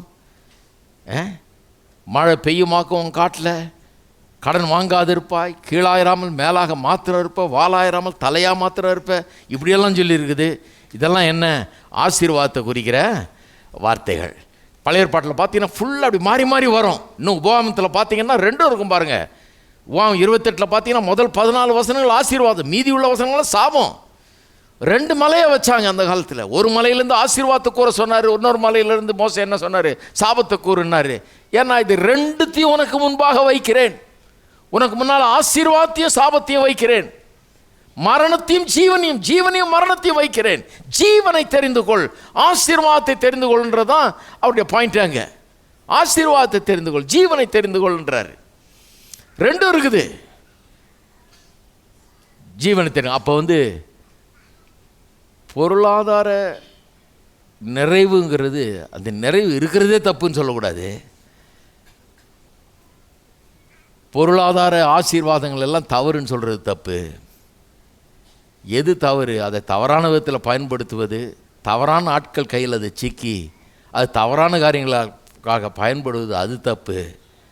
சரியான தேவனுடைய பிள்ளைகள் கையில் அது இருக்க வேண்டும், அதை அவர்கள் சரியான விதத்தில் பயன்படுத்த வேண்டும், தேவனுடைய நோக்கங்கள் அதன் மூலமாக நிறைவேற வேண்டும் என்பது தான் வேத வசனத்தின் பரவலான போதனைகள். அதனால தான் வேத வசனத்தை வாசித்து குழம்பவே கூடாது. ஐஸ்வர்யவான்களை கண்டிக்கிற போதெல்லாம் பார்த்தீங்கன்னா அது தப்பான ஐஸ்வர்யவான். பார்த்தீங்கன்னா அவன் கடவுளுடைய மனுஷன் இல்லை, அவன் அக்கிரமம் பண்ணுற ஐஸ்வர்யவான். ஏழைகளை பற்றி கொஞ்சம் கூட கரிசனை இல்லாத ஐஸ்வர்யவான். அவன் ஏழைகளிலிருந்து கொள்ளை அடிக்கிற ஐஸ்வர்யவான், அநியாயம் பண்ணுகிற ஐஸ்வர்யவான், மற்றவர்களை கெடுத்து பிழைக்கிற ஒரு ஐஸ்வர்யவான். அவனை தான் கண்டனம் பண்ணுதுங்க. அப்போ இதை மனசில் வச்சுக்கணும்னு தான் சொல்லி நான் காண்பித்து வருகிறேன். இதில் புதிய ஒரே ஒரு விஷயத்தை இன்றைக்கி நான் கொஞ்சம் வலியுறுத்த விரும்புகிறேன். அது என்னென்னா, அந்த 3D, ஆளுகை, அந்தஸ்து, ஆனந்தம்னு சொன்னேன் இல்லையா, கர்த்தர் முதல்ல கொடுத்தது. புதிய ஏற்பாட்டிலும் அதே தான் பிளான், கர்த்தருடைய பிளான். புதிய ஏற்பாட்டில் பிளான் மாறவில்லை. அதைத்தான் கர்த்தர் போதிக்கிறார். இன்னும் கேட்டால் அதை போதிக்கலைங்கிற மாதிரி வசனம் ஒருவேளை மேற்பூச்சா பார்க்கும்போது அப்படி தெரியலாம், ஆனால் கொஞ்சம் ஆழமாக பார்க்கும்போது நிச்சயமாக அதைத்தான் அவர் வலியுறுத்துகிறார் என்பது புரிந்து கொள்ள முடியும். அதை காண்பிக்கிறதுக்கு ஒரு 2 உவமைகளுக்கு இன்றைக்கு செல்வோம். அந்த 2 உவமைகளை மட்டும் காண்பிக்கிறேன் இன்றைக்கி சுருக்கமாக. 12ஆம் அதிகாரம், லூக்கா 12ஆம் அதிகாரம், எல்லாம் லூக்காவில் தான் இருக்கு இல்லையா. லூக்கா 12ஆம் அதிகாரத்தில் ஒரு உவமை. என்ன உவமை? அந்த ஐஸ்வர்யவானாகிய முட்டாள் கதை. ஏற்கனவே எடுத்தேன் சில காரியங்கள், அதிலேருந்து வேறு விஷயமா பேசும்போது அதை எடுத்து சொன்னேன். இன்றைக்கி இதை கவனிப்போம். இது இன்றைக்கி எதுக்கு எடுக்கிறோன்னா, இந்த 3D, ஆளுகை, அந்தஸ்து, ஆனந்தம், இது கர்த்தர் முதல்ல கொடுத்தாரு ஏதேன் தோட்டத்தில். பழைய ஏற்பாடு முழுக்க அதை தான் போதிக்குது. கானான் தேசம் அதை தான் காட்டுது. கிறிஸ்துவுக்குள்ளான இந்த நம்முடைய கானான் தேசமும் அப்படிப்பட்டது தான். அப்படிப்பட்ட ஒரு வாழ்க்கைக்கு கொடுப்பதற்காக தான் இயேசுவை தேவன் அனுப்பினார். நம்முடைய ரட்சிப்பில் அதுவும் அடங்கி இருக்கிறது என்பதைத்தான் இப்போ காட்ட விரும்புகிறேன். புதிய ஏற்பாட்டில் திட்டம் மாறல, தேவனுடைய நோக்கம் மாறல. சிலர் சொல்கிறாங்க பழைய ஏற்பாட்டில் அது இருக்கலாம், புதிய ஏற்பாட்டில் கர்த்தர் பார்த்தாரு இதுதான் பெட்டர்ன்ட்டார், அதனால் இதுதான் பெட்டர், தரித்திரம் தான் பெட்டரா? கிடையவே கிடையாது. கர்த்தர் திட்டம் மாறவே இல்லை. அப்போ இந்த வசனம் எப்படி, அந்த வசனம் எப்படின்னு கேட்குறாங்க. அதுக்கு இந்த வசனத்துக்கு தான் திருப்புறாங்க. இந்த மாதிரி இப்போ நான் வாசிக்க போகிற வசனங்களுக்கு தான் திருப்பி இதனுடைய அப்ஜெக்ஷன்ஸை காமிக்கிறாங்க. ஏற்கனவே சில காரியங்களில் வேறு விஷயமாக அதை விளக்கினேன். இன்றைக்கி திரும்பவும் பார்ப்போம். இன்னும் சில அடிஷ்னலாக அதோடு சேர்க்கறதுக்கு இன்னும் சில காரியங்களை சொல்கிறேன். 13ஆம் வசனம் 12-13 ஆரம்பிக்குது. அப்பொழுது ஜனக்கூட்டத்தில் ஒருவன் அவரை நோக்கி, போதகரே, ஆஸ்தி பாகம் பிரித்து என் வீதத்தை எனக்கு தரும்படி என் சகோதரனுக்கு கட்டளையிட வேணும். பொருளாதார இஷ்யூ. இங்கே வீட்டில் தகப்பன் சாகிறாரு, 2 பையனுங்க வந்து என்ன சொல்கிறான், எங்கள் வீட்டில் ஒரே தகராறுங்க, அண்ணன் தம்பி தகராறு, பாகம் பிரித்து என் வீதத்தை எனக்கு தரும்படி என் சகோதரனுக்கு கட்டளையிடவன். நீ வந்து சொல்லிட்டு போவோம், நீ சொன்னால் செய்வாங்க அப்படின்றார். அதற்கு அவர், மனுஷனே, என்னை உங்களுக்கு நியாயாதிபதியாகவும் பங்கிடுகிறவனாகவும் வைத்தவன் யார் என்றார். என்னை ஏன்பா கூப்பிட்றேன்றார். நான் பிரசங்கியார், என்னையும் கூப்பிட்றேன். நான் செய்ய வேண்டிய வேலை என்ன? உங்கள் வீட்டில் வந்து பஞ்சாயத்து பண்ணுறது என் வேலை இல்லை. நான் போதிக்கிறேன். உனக்கு ஏன் பிரச்சனை? உன் வீட்டில் ஏன் 2 பேரும் அடிச்சுக்கிறீங்க, சண்டை போட்டுக்கிறீங்க? இதில் ஏன் தகராறு வருது, ஏன் பஞ்சாயத்து தேவைப்படுது? ஏன்னா அங்கே பொருளாசை தான் பிரச்சனை அப்படின்னு சொல்லிட்டு அடுத்த வசனம் பாருங்கள், பொருளாசையை பற்றி போதிக்க ஆரம்பிக்கிறார். பின்பு அவர் அவர்களை நோக்கி, பொருளாசையை குறித்து எச்சரிக்கையாயிருங்கள். ஏனெனில் ஒருவனுக்கு எவ்வளவு ஆஸ்தி இருந்தாலும் அது அவனுக்கு ஜீவன் அல்ல என்றார். நல்லா கவனிக்கணும். இப்போ இது பொருளாசை குறித்த கதை. இப்போ அடுத்த வசனத்துலேருந்து தான் அந்த கதை ஆரம்பிக்குது. ஐஸ்வர்யவானாகிய முட்டாள் கதை ஆரம்பிக்குது. அங்கே சொல்கிறாரு, அல்லாமல் ஒரு ஓமை அவர்களுக்கு சொன்னார். ஐஸ்வர்யமுள்ள ஒருவனுக்கு நிலம் நன்றாய் விளைந்தது. அப்பொழுது அவன், நான் என்ன செய்வேன்? என் தானியங்களை சேர்த்து வைக்கிறதுக்கு இடமில்லையே. நான் ஒன்று செய்வேன், என் களஞ்சியங்களை இடித்து பெரிதாய் கட்டி எனக்கு விளைந்த தானியத்தையும் என் பொருளையும் அங்கே சேர்த்து வைத்து, பின்பு ஆத்துமாவே, உனக்காக அநேக வருஷங்களுக்கு அநேக பொருள்கள் சேர்த்து வைக்கப்பட்டிருக்கிறது. நீ இளைப்பாரி புசித்து குடித்து பூரிப்பாயிரு என்று என் ஆத்துமாவோட சொல்லுவேன் என்று தனக்குள்ளே சிந்தித்து சொல்லி கொண்டான். தேவனோ அவனை நோக்கி, மதிகேடனே, உன் ஆத்துமா உன்னிடத்திலிருந்து இந்த ராத்திரியிலே எடுத்துக்கொள்ளப்படும். அப்பொழுது நீ சேகரித்தவைகள் யாருடையதாகும் என்றார். அப்புறம் இந்த கதையை சொல்லிட்டு காமெண்ட் கொடுக்குறார். தேவனிடத்தில் ஐஸ்வர்யவானாயிராமல் தனக்காகவே பொக்கிஷங்களை சேர்த்து வைக்கிறவன் இப்படியே ஒரு கதையை சொல்லி பாயிண்ட்டை சொல்கிறார். சரி, ஆனால் இந்த கதை எதை பற்றியது? இந்த டீச்சிங்கே எதை பற்றியது? பொருள் ஆசையை குறித்து. அதை முதல்ல செட்டில் பண்ணுங்க. இந்த டீச்சிங் வந்து பொருள் இருக்கக்கூடாது என்பதை பற்றி அல்ல, பொருள் ஆதாரம் கெட்டது என்பதை பற்றி அல்ல, பொருள் ஆசை அது கூடாது என்பதை பற்றி தான் டீச்சிங். இதை மாற்றவே கூடாது. Don't change the narrative. கதையை மாற்றக்கூடாது. தமிழில் சொல்லுவோம் இல்லையா, கதையை மாற்றாதேன்னு. கதையை மாற்றாதீங்க. கதை என்ன? பொருளாசையை குறித்த பிரச்சனை. அவன் வந்ததே பொருளாசையினால தான் வீட்டில் சண்டை. வர்றாங்க, வந்து இவரை பஞ்சாயத்து பண்ண சொல்கிறாங்க. அப்போ அவர் சொல்கிறாரு, நான் பஞ்சாயத்து பண்ண வரல, பொருளாசையை பற்றி டீச் பண்ணுறேன் வா அப்படின்னு சொல்லிட்டு பொருளாசையை குறித்து எச்சரிக்கையாக இருங்கன்றாரு. ஒரு மனுஷனுக்கு எவ்வளோ ஆஸ்தி இருந்தாலும் அது அவனுக்கு ஜீவன் அல்ல அப்படின்னு சொல்லிட்டு ஒரு ஓமையை சொல்கிறாரு. இந்த ஐஸ்வர்யனாகிய முட்டாளை பற்றிய ஒரு ஓமையை அங்கே சொல்லுகிறார். சரி, இந்த ஓமையில் பார்த்தீங்கன்னா என்ன பிரச்சனைங்க? அவன் தானியம் விளையுது. அவனுக்கு, இந்த ஐஸ்வர்யவானுக்கு நிலம் நன்றாய் விளையிறது. நன்றாய் விளைஞ்ச உடனே அவனுக்கு என்ன செய்கிறதுன்னு தெரியல. ஏன்னா வைக்கிறதுக்கு இடம் இல்லை. முன்னே வச்சுருந்த களஞ்சியெல்லாம் சின்னதாக இருக்குது. ஆகவே என்ன பண்ணிட்டான், அவனுக்கு ஒரு ஐடியா வந்தது. பழைய களஞ்சியலத்தெல்லாம் இடித்து கொஞ்சம் என்லார்ஜ் பண்ணி பெருசாக கட்டுவோம். ஏன்னா நிறைய விளைஞ்சிருச்சு, ஏகப்பட்டது விளைஞ்சிருக்குது. அதனாலே அங்கே சேர்த்து வைக்கிறதுக்கு நல்ல வசதியாக பெருசாக கட்டுவோம் அப்படின்னு சொல்லி சேர்த்து வைக்கிறான். அப்போ தான் சேர்த்து வைக்கும்போது ஒன்று சொல்கிறான், ஆத்துமாவே, உனக்காக அநேக வருஷங்களுக்கு அநேக பொருள் சேர்த்து வைக்கப்பட்டிருக்கிறது.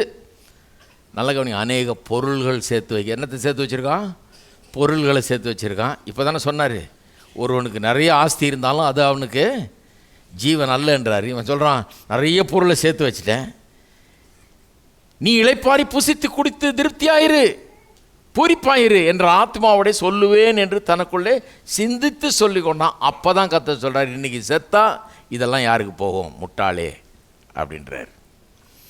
இது நான் சொன்ன மாதிரி ஏற்கனவே சொன்னேன், இது நிறைய பேர் ரொம்ப பிடிச்ச வசனம். இதை வச்சு என்ன பண்ணிட்டாங்க, சபைக்கு வர்ற அத்தனை ஐஸ்வர்யவானியும் முட்டாள்ன்ட்டாங்க. முட்டாளே முட்டாளே முட்டாளே. ஐஸ்வர்யவான்களெல்லாம் முட்டாள். ஒருத்தன்ட்ட காசு நிறைய இருந்தால் முட்டாள், அவன் நல்ல வியாபாரம் பண்ணால் முட்டாள், அவன் நல்லா வளர்ந்தா பிஸ்னஸில் அவன் முட்டாள். அப்படி சொல்லவே இல்லைங்க. ஒருத்தர் இந்த வசனத்தை வச்சு சொல்கிறாரு பாருங்க, இது என்ன சொல்லுதுன்னா, யா இவனை மாதிரி இருக்கக்கூடாது. நம்ம இவன் என்ன பண்ணான், நான் கேட்டேன் என்னையா பண்ணான், என்ன பண்ணான்னா தனக்கு வேண்டிய வரைக்கும் வச்சுக்காம வேண்டியதுக்கு ரொம்ப அதிகமாக பெரிய களஞ்சியங்களை கட்டணும், பெருசாக சேர்த்து வைக்கணும்னு பெரிய ஆசை பாருங்கள். அவனுக்கு பெருசாக கட்டினான், பெருசாக நிரப்பினான். அதனால தான் அவனை முட்டாள் அப்படின்னு சொன்னாள். பெரிய கலைஞர். அதாவது வேண்டியதுக்கு மேலே ஒன்றும் வச்சுக்க கூடாது. இதே ஆளுக்கு தான் நான் சின்ன பையனாக இருக்கும்போது சொன்னாங்க, 2 சட்டை தான் இருக்கணும், ஒன்று உடம்புல தொங்கணும், இன்னொன்று கொடியில் தொங்கணும். அதே ஃபிலாசபி தான் அப்படியே கொஞ்சம் டெவலப் ஆகி இப்போ வந்துருச்சு. இப்போ கொஞ்சம் முன்னேறிட்டாங்க. சொல்கிறாங்க இப்போ என்ன சொல்கிறாங்க, வேண்டிய அளவுக்கு இருக்கணும், அதுக்கு மேலே இருக்கக்கூடாது. அதுதான் பிப்ளிக்கல் டீச்சிங். அதுதான் கர்த்தர் சொல்கிறாரு, அதுதான் பைபிளில் சொல்லியிருக்குது. இவன் மேலே கர்த்தருக்கு என்ன கோபம், இவனுக்கு ஏன் அப்படி சொல்கிறாருன்னா, இவன் வேண்டியதுக்கு மேலே நிறைய சேத்தானாக்கும். அதுதான் பிரச்சனை. ஏன்னா வேண்டியதுக்கு மேலே நமக்கு இருந்தாலே பிரச்சனை தான். ஏன்னா அதனால நம்முடைய வாழ்க்கை it does not enrich our lives in any way. When we have more than what we need it does not. இப்போது ஒரு நேரத்துக்கு ஒரு சட்டை தான் போட முடியும். அப்போ 20 செட்டு சட்டை வச்சுருந்த என்ன பிரயோஜனம்? நிறைய பேர் சொல்ல கேட்டிருப்பீங்க, இவ்வளோ தான் சாப்பிட முடியும், வயிறு இவ்வளோ பெருசு தான் இருக்குது, உடம்புல ஒரு சட்டையை தான் மாட்ட முடியும், அதுக்கு எதுக்கு இவ்வளவு அப்படின்னு சொல்லுவாங்க. நம்மளும் ஆமையை நல்ல இல்லையெல்லாம் சொல்லியிருக்கிறோம் இல்லையா? கேட்குறதுக்கு நல்லா இருக்குது. ஆனால் நல்லா கொஞ்சம் யோசித்து பாருங்கள். நீங்களே கொஞ்சம் யோசித்து பாருங்கள். கேட்குறதுக்கு நல்லா இருக்குது, ஆனால் எத்தனையோ காரியம் நமக்கு அவசியம் இல்லை, கர்த்தர் உண்டு பண்ணியிருக்கிறார். தேவையில்லை, அது இல்லைன்னா ஒன்று செத்து போயிட போகிறதில்ல. ஏதேன் தோட்டத்தில் அந்த தோட்டத்தை உண்டாக்கும்போது ஒரு மனுஷனுக்கு 4 நதி என்னத்துக்கு? 2 அண்டா தண்ணி போதாதா ஒரு நாளைக்கு? 4 நதி எதுக்கு? அதுக்கப்புறம் அங்கே பொன் விளைகிற பூமியை உண்டாக்குனாராம். எதுக்கு பொன் விளைகிற பூமி? ஆளுக்கு ஒரு 1/2 சவரன் தர்றேன்னு ஒரு ப்ரோக்ராம் ஒன்று வச்சு, வா பிறந்த ஒன்று ஒரு 1/2 சவரன் வாங்கிக்கோன்னு சொல்லி அப்படி கொடுத்துருக்கலாமே. எதுக்கு? பொன் விளைகிற பூமி, தங்க சுரங்கங்கள், அதை ஏன் உள்ள பூமி கடியில் வச்சு உண்டாக்குனார்? பொண்ணு இல்லைன்னா செத்தாக போய்டும், நம்ம உயிராக போயிடும். பொண்ணு இல்லாமல் வாழ முடியுமாங்க? அது அவசியமா? பொண்ணு தேவையா இருக்காத? தேவையே கிடையாது. சில சொல்கிறாங்க அது தேவை, அது அத்தியாவசிய தேவையே கிடையாது, அது அத்தியாவசியமான ஒன்று அல்ல. ஆகவே அது நமக்கு தேவையே இல்லை. அத்தியாவசியமானது அல்லன்னு ஒத்துக்கிறேன், ஆனால் அதனால் நமக்கு எந்த விதமான ஒரு மகிழ்வும் உண்டாகிறது இல்லைன்றதை நான் ஒத்துக்க முடியாது. ஏன்னா இதை நம்ம பயன்படுத்தலைன்னா ஒன்று செத்துற போகிறதில்ல. ஆனால் அதைத்தானே போய் வாங்கி இப்படி மாட்டிக்கிறாங்க. ஏன் இதை மாட்டினேன்னு கேட்டால் சொல்கிறாங்க, நல்லா இருக்குதுங்க மாட்டி, அது இப்படி பார்த்து அப்படி பார்த்து பக்கத்தில் இருக்க ஆள்கிட்ட கேட்டு, இது நல்லா இருக்குதா, அது நல்லா நீ பார்த்தியா, அது இது வாங்கலாமா அது வாங்கலாமா, இது போய் பாருங்கள், இந்த கடையில் போய் பாருங்கள், 1/2 நாள் நின்று அத்தனை லேடிஸு அதை செலக்ட் பண்ணி வாங்குகிறாங்க. இதை ஆவிக்குரிய ஜனங்கள் பார்த்தா என்ன சொல்லுவாங்க? உலகத்தான் அப்படின்ட்டுருவாங்க. ஆனால் கர்த்தர் அதை உண்டாக்கி வச்சிருக்காரு. அதாவது அதனால் எந்த மகிழ்ச்சியும் நமக்கு உண்டாக முடியாதுன்னா, அதனால் எந்த ஒரு என்ரிச்மெண்ட்டும் நமக்கு உண்டாக முடியலன்னா, அப்புறம் எதுக்கு அதை வச்சார்? தேவையில்லாத ஒன்று எதுக்கு வச்சார்? பூமியில் எண்ணெயை வச்சார் பூமி கடியில், அதை எடுத்து நீ காரில் ஊற்றி காரெல்லாம் ஓட்டுறோம். காரு தேவையா? எங்கள் தாத்தா கார் இல்லாமல் தான் இருந்தார், நல்லா தான் இருந்தார். ஹலோ, 78 வயசு வரைக்கும் இருந்தார், கவர்மெண்ட்டில் அதிகாரியாக இருந்தார், மாட்டு வண்டியில் தான் போவார். நானும் மாட்டு வண்டியில் வந்திருக்கலாம் இன்றைக்கி, ஒன்றும் தப்பே கிடையாது. பிரசவாக்கம் ஐரோடில் நானும் மாட்டு வண்டியிலே வந்திருக்கலாம், தப்பே கிடையாது. ஒன்றும் அதனால் ஒன்றும் செத்து போயிட போகிறதில்ல, நல்லா தான் இருப்பேன். அதனால் ஒன்றும் குறைஞ்சி போயிட போகிறதில்ல. அதிகாரியாக இருந்தவர் மாட்டு வண்டியில் தான் போனார் அன்றைக்கி, ஒன்றும் குறைஞ்சிடலையே. இன்றைக்கி அதிகாரிங்க காரில் போகிறாங்க. அப்போ கார் அவசியமா? என்ன கேட்டால் அவசியமே கிடையாது. நிறைய கிறிஸ்தவ சொல்கிறாங்க, கார் எதுக்கியா? கார் தேவையில்லை. ஒத்துக்கிறேன், கார் தேவையில்லை, ஆனால் சந்தோஷமாக இருக்குதே. ஹலோ, எத்தனையோ அவசியமற்ற காரியங்கள் நமக்கு ஒரு சந்தோஷத்தை உண்டாக்குது. எனக்கு ஞாபகம் இருக்குது, அந்த காலத்தில் அம்பாசிடர் கார் வச்சுருந்தோம். அந்த அம்பாசிடர் காரில் ஏசியும் கிடையாது, ஒன்றும் கிடையாது, அவ்வளோ சந்தோஷமாக ஓட்டிகிட்டு இருந்தோம். யார் ஏசி கேட்கலைங்க, நாங்கள் ஏசி கேட்கவே இல்லை. ஏசி இல்லையன்ற வருத்தமும் கிடையாது. ஏசினா என்னன்னு எங்களுக்கே தெரியாது, வேர்த்து ஊற்றி நாரி அதிலே ஓட்டிக்கிட்டே போவோம், ஒன்றும் பிரச்சனையே இல்லை. கார் இருக்குது இல்லை, போதும். நம்ம நடக்கிறதுக்கு பதிலாக இப்போ வீல் உருளுது, கொண்டு போகுது, சேர்க்குது, அதுவே பெரிய சந்தோஷம் எங்களுக்கு. அப்புறம் ஏசி வந்தது பாருங்கள், எல்லாம் கெட்டு போச்சு. இப்போ ஏசி இல்லாமல் ஏற முடியல. ஒருத்தர் கேட்குறாரு, குழு குழு கார் தேவையா? தேவையே இல்லையே. நான் தேவைன்னா சொன்னேன். தேவைன்னு சொல்கிறோம் முட்டாள். தேவையே கிடையாது. ஆனால் இருந்தால் நல்லது, வாங்க முடிஞ்சால் நல்லது. அந்த சொகுசை கொஞ்சம் அனுபவிக்க சொல்லுது உடம்பு. என்ன பண்ணுறது? என் வயசு ஆயிடுச்சுன்னா சொல்லும் அது. எத்தனை பேர் நான் சொல்கிற பாயிண்ட்டு புரியுது? பாருங்கள், பேண்ட்டு ஷர்ட்டு ஷூ எல்லாம் இருக்குது. ஆனால் அப்படியே போயிட்டுருக்குறோம் பிரசவாங்க ரோட்டில்.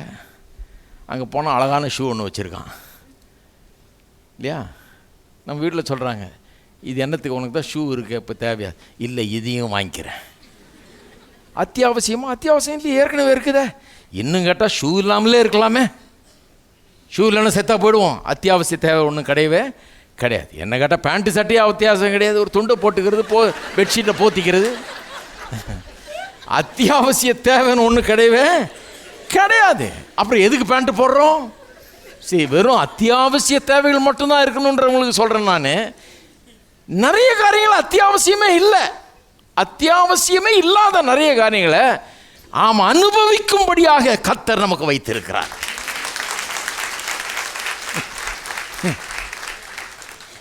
வாயில் சாப்பாடை போடுறீங்க, ஒருத்தர் சொல்கிறாரு, சாப்பாடை வாயில் போட்டினா தம்பி முழுங்கிடு. அதை நீ ருசிச்செல்லாம் சாப்பிடக்கூடாது. அது உலகத்தான். நல்லா இருக்குது, இது என்ன கென்டக்கி ஃப்ரைட்ஸ், அப்படி சாப்பிடக்கூடாது. லபுக்குன்னு முழுங்கிடணும். ஏன்னா அதை கர்த்தர் ஒன்றை பலப்படுத்துவார், நீ கர்த்தருக்கு ஊழியம் செய்யலாம். அவ்வளோதான் சாப்பாட்டினுடைய வேல்யூ. சும்மா முழுங்கிறதுக்கு தான் அது. அப்போ நாக்கை ஒரு கரண்டி மாதிரி உண்டாக்கி பேசாமல் அள்ளி அள்ளி போட்டு அப்படி பண்ணியிருக்கலாமே. இவர் என்ன பண்ணார்? கர்த்தருக்கு அவ்வளோ தெரிய வேணாமா? ஒரு பெரிய கரண்டி மாதிரி உண்டாக்கியிருக்கலாமே அள்ளி போடுறதுக்கு. இந்த நாக்கை வச்சு, இந்த நாக்கில் நரம்பை வச்சு, டேஸ்ட் பட்டை வச்சு, அந்த டேஸ்ட்டை நான் அனுபவிக்கிறதுக்கு வச்சு. சின்ன பிள்ளைகளுக்கு ஐஸ்கிரீமை வாங்கி கொடுத்து பாருங்கள், மூஞ்சியெல்லாம் ஐஸ்கிரீம் ஆகிடும். அதை நக்கி ஈக்கி ஒரு வழி ஆக்கி சாக்லேட் ஐஸ்கிரீம் எல்லாம் கலந்து இதை அனுபவிக்கிறத பார்த்து நமக்கே நம்ம மகிழ்ச்சியாக இருக்குது.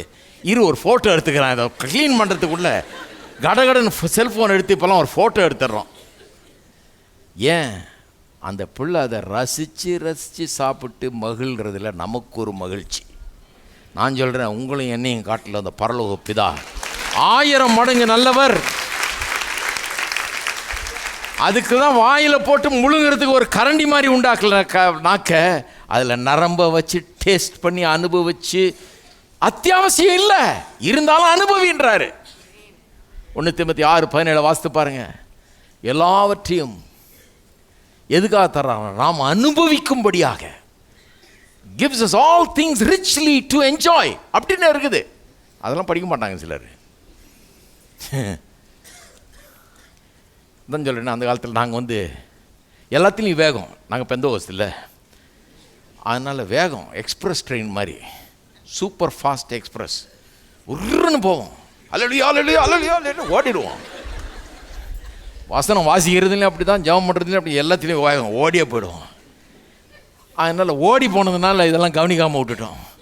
அப்புறம் தான் நான் கவனித்தேன், எல்லாத்தையும் அனுபவிக்கிறதுக்காக உண்டாக்கியிருக்காரா நமக்கு தருகிறவர். அனுபவிக்கிறதுக்காக தர்றார். நீங்கள் அனுபவிக்கிறதுல ஒன்றும் தப்பு இல்லை.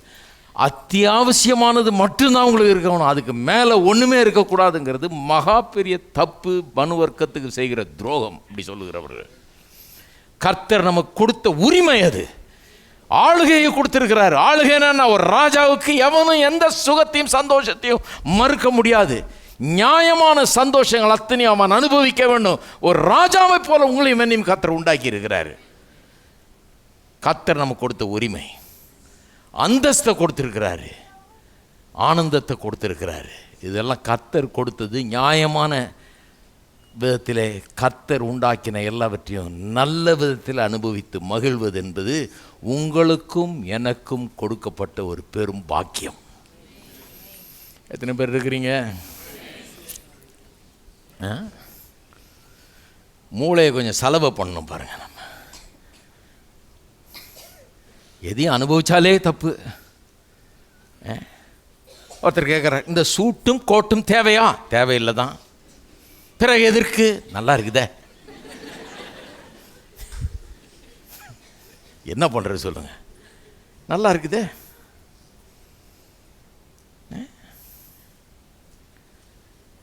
டீசெண்டாக இருக்குது. இவ்வளோ அதான் நீங்கள் சிலர் பாருங்கள் கேட்பாங்க, இவ்வளோ நல்ல புடவை தேவையா?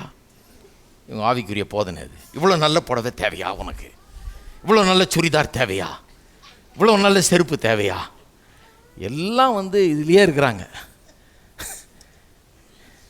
நான் என்ன சொல்கிறேன், நிறைய காரியங்கள் தேவையே இல்லை, வேணவே வேணாம், தேவையே இல்லை, செத்து போயிட போகிறதில்ல ஒன்றும். ஆனால் இருந்தாலும் தேவையில்லாத சில காரியங்கள் எல்லாம் கர்த்தர் அனுபவிக்க சொல்கிறார். எத்தனை பேர் இருக்கிறீங்க? ஏன்னா நாம் அனுபவிக்கிறதுக்காக எல்லாத்தையும் கர்த்தர் வச்சிருக்கிறார். அப்போ இந்த வசனங்கள் அதை சொல்ல வரல பாருங்க. இவன் பெரிய களஞ்சியத்தை கட்டினா, இவன் தப்பே தனக்கு வேண்டியதுக்கும் மிகவும் அதிகமாக. ஒரு ஆளுக்கு எவ்வளோயா தேவை? இவ்வளோ தானே சோறு தேவை, அவனுக்கு அதை வச்சான்னா களஞ்சியமே தேவையில்லையே அவனுக்கு. இவ்வளோ பெரிய களஞ்சியத்தை கட்டி இவ்வளோ பண்ணணுமா? அதுதான் கர்த்தருக்கு அவன் மேலே வெறுப்பு. அதான் சொல்கிறார், அவனை முட்டாள் என்றார். கட்டினதுனால தான் முட்டாள், பெருசாக சேர்த்து வைக்கணும்னு நினைக்கிறதுனால தான் முட்டாள். கிடையவே கிடையாதுங்க. நல்லா நிலம் விளைஞ்சதுனால அவன் முட்டாள் கிடையாது. அவன் பெரிய சாமர்த்தியசாலியாக ஒழுங்காக வேலைக்கு போகிறவனா, கடினமாக உழைக்கிறவனா, ஜாக்கிரதையாக காரியங்களை செய்கிறவனா இருந்ததுனால தான் நிலம் விளையுது. சோம்பேறிக்கு நிலம் விளையாது. தன்னுடைய பொறுப்புகளை உதாசீனப்படுத்துகிறவனுக்கு நிலம் நல்லா விளையாது. சில விஷயத்தில் அவன் பெரிய ஆளாக இருப்பான் போல் இருக்குது, வேலையில் கவனமான ஆள் போல் இருக்குது, ரொம்ப சாமர்த்தியமான ஆள் போல் இருக்குது, இரவும் போலும் உழைக்கிறவன் போல் இருக்குது, நல்ல ஆள் போல் இருக்குவேன். அதனால தான் நிலம் விளைஞ்சது. அதை செய்யக்கூடாதுன்னாரு கர்த்தர். கிடையாது, அதனால ஒன்றும் தப்பே கிடையாது. நல்லா விளைஞ்சதுனால தப்பா? களஞ்சியம் கட்டினதுனால தப்பா? களஞ்சியம் கட்டினது அவன் தப்புனா, இப்போ நீதிமொழிகள் 3 அதிகாரத்தை 9-10 வாசிக்கும் போது உங்களுக்கு பிரச்சனை ஆகிடும். நீதிமொழிகள் 3:9-10 என்ன சொல்லியிருக்குது? உன் விளைவின் எல்லாம் முதற் பலனாலும் கர்த்தரை கனம் பண்ணுவாயாக, அப்பொழுது ரிசல்ட் என்ன? உன் களஞ்சியங்கள் பூர்ணமாய் நிரம்பும். பூர்ணமாக நிரம்பிச்சுன்னா என்ன பண்ணணும்? இடிச்சுட்டு கொஞ்சம் பெருசா கட்ட வேண்டியது வந்துடும். நிரப்புறது யாரு? அவருடைய ஆசீர்வாதம். கர்த்தர் சொல்றபடி செஞ்சா, அவர் சொல்றபடி வாழ்ந்தா களஞ்சியங்கள் பூர்ணமாக நிரம்புன்னு. அவர் களஞ்சியத்துக்கு எதிரி இல்லை. களஞ்சியம் ஐடியாவை கொடுக்குறவர் அவர் தான். அவர் தான் சொல்றாரு. அவர் சொன்னார் இல்லையா, தசம பண்டக சாலை கொண்டு வாழுங்க, அப்பொழுது உன் பண்டக சாலையில் இடம் கொள்ளாமற் போக மட்டும் அது ஆசீர்வாதத்தை வருஷிக்க மாட்டேன்னு என்று அதனால் என்னை நானா சொன்னது? அவர் சொல்றாருங்க. யார் அவரை நிரப்ப சொன்னா? இடம் கொள்ளாமற் போக மட்டும். அவர் தெரிய வேணாமா இடம் எவ்வளோ இருக்குது, அதுக்கேற்ற மாதிரி கொடுப்போம், கொஞ்சம் கொஞ்சமாகவே கொடுப்போம் அப்படின்னு தெரிய வேணாமா? ஏன் அப்படி சொல்றாரு? இடம் கொள்ளாமற் போக மட்டும் நிரப்பேன்னு ஏன் சொல்றாரு? அதுதான் அவருடைய பிளான். அதை தவிர வேறு பிளானே கிடையாது அவர்கிட்ட. அதுதான் காமிச்சார். திராட்சை ரசம் காலியான உடனே, திராட்சை ரசம் காலியான ஜாரை நிரப்பி தரல, கால் கழுவுற ஜாரில் தண்ணி நிரப்பி கால் கழுவுறதுக்கு மொண்டு ஊற்றுற மாதிரி ஊற்றினார். அவ்வளோ ஆக்கி தந்தார். ஏன்னா அதுதான் அவருடைய பிளான். அதை தவிர வேற ஒன்றும் இல்லை. மீனும் அப்பமும் குறைஞ்சப்ப கரெக்டாக கடைசி ஆள் கடைசி வாய் கடிச்ச உடனே நிறுத்திடல அவர். போதும். அற்புத தேவனுங்க அவர். அற்புதம் செஞ்சவர். 5000 பேரை போச்சு நிறுத்திருக்கலாம்ல கரெக்டாக. ஒருத்தர் சொல்றாரு, அவ்வளவு கொடுக்க தெரிந்தவருக்கு நிறுத்த தெரியாதா? நான் சொல்றேன், அவர் நிறுத்த மாட்டார். ஏன்னா அவர் கர்த்தர். அவர் செய்யும் போதெல்லாம் நாம் கேட்கறதுக்கும் நினைக்கிறதுக்கும் அதிகமாக செய்கிறவர். அதனால தான் 12 கூட மீறுற அளவுக்கு கொடுத்தார். நிறைய பேர் கலந்து 12 கூட என்ன பண்ணியிருப்பாங்க? என்னமோ பண்ணிட்டு போகிறான். உங்களுக்கு என்ன பாயிண்ட்டை கவனிங்க. வேஸ்டாக இருக்கும் இல்லையா? அப்பா பெரிய சிக்கனவாதிகள் இவங்க. இப்போ சிக்கனம் பண்ணி தான் உலகமே பிழைக்கிறது மாதிரி நினச்சிட்டு இருக்கிறாங்க. கர்த்தர் சொல்கிறார், என்ன புரிஞ்சுக்கப்பா, நான் கஞ்ச பிசுனாரி அல்ல. ஆளுக்கு 2 துண்டு 2 துண்டுக்கு மேலே கிடையாதுன்னு லிமிட்டட் சாப்பாடு சிஸ்டத்தை அவர் கொண்டாடல. Hello, unlimited all you can eat தான் அவர் கொண்டு வந்தது. இப்போ தான் அமெரிக்கன்ஸும் மற்றவங்களும் கண்டுபிடிச்சிருக்கிறாங்க. அவர் அன்னைக்கே கொண்டு வந்துட்டார். ஆல் யூ கேன் ஈட், உனக்கு எவ்வளோ வேணுமோ எடுத்துக்கொண்டார். இருக்கீங்களா? எத்தனை பேர் இருக்கிறீங்க? அப்போ களஞ்சியம் கட்டினது ஒன்றும் பிரச்சனையே இல்லைங்க.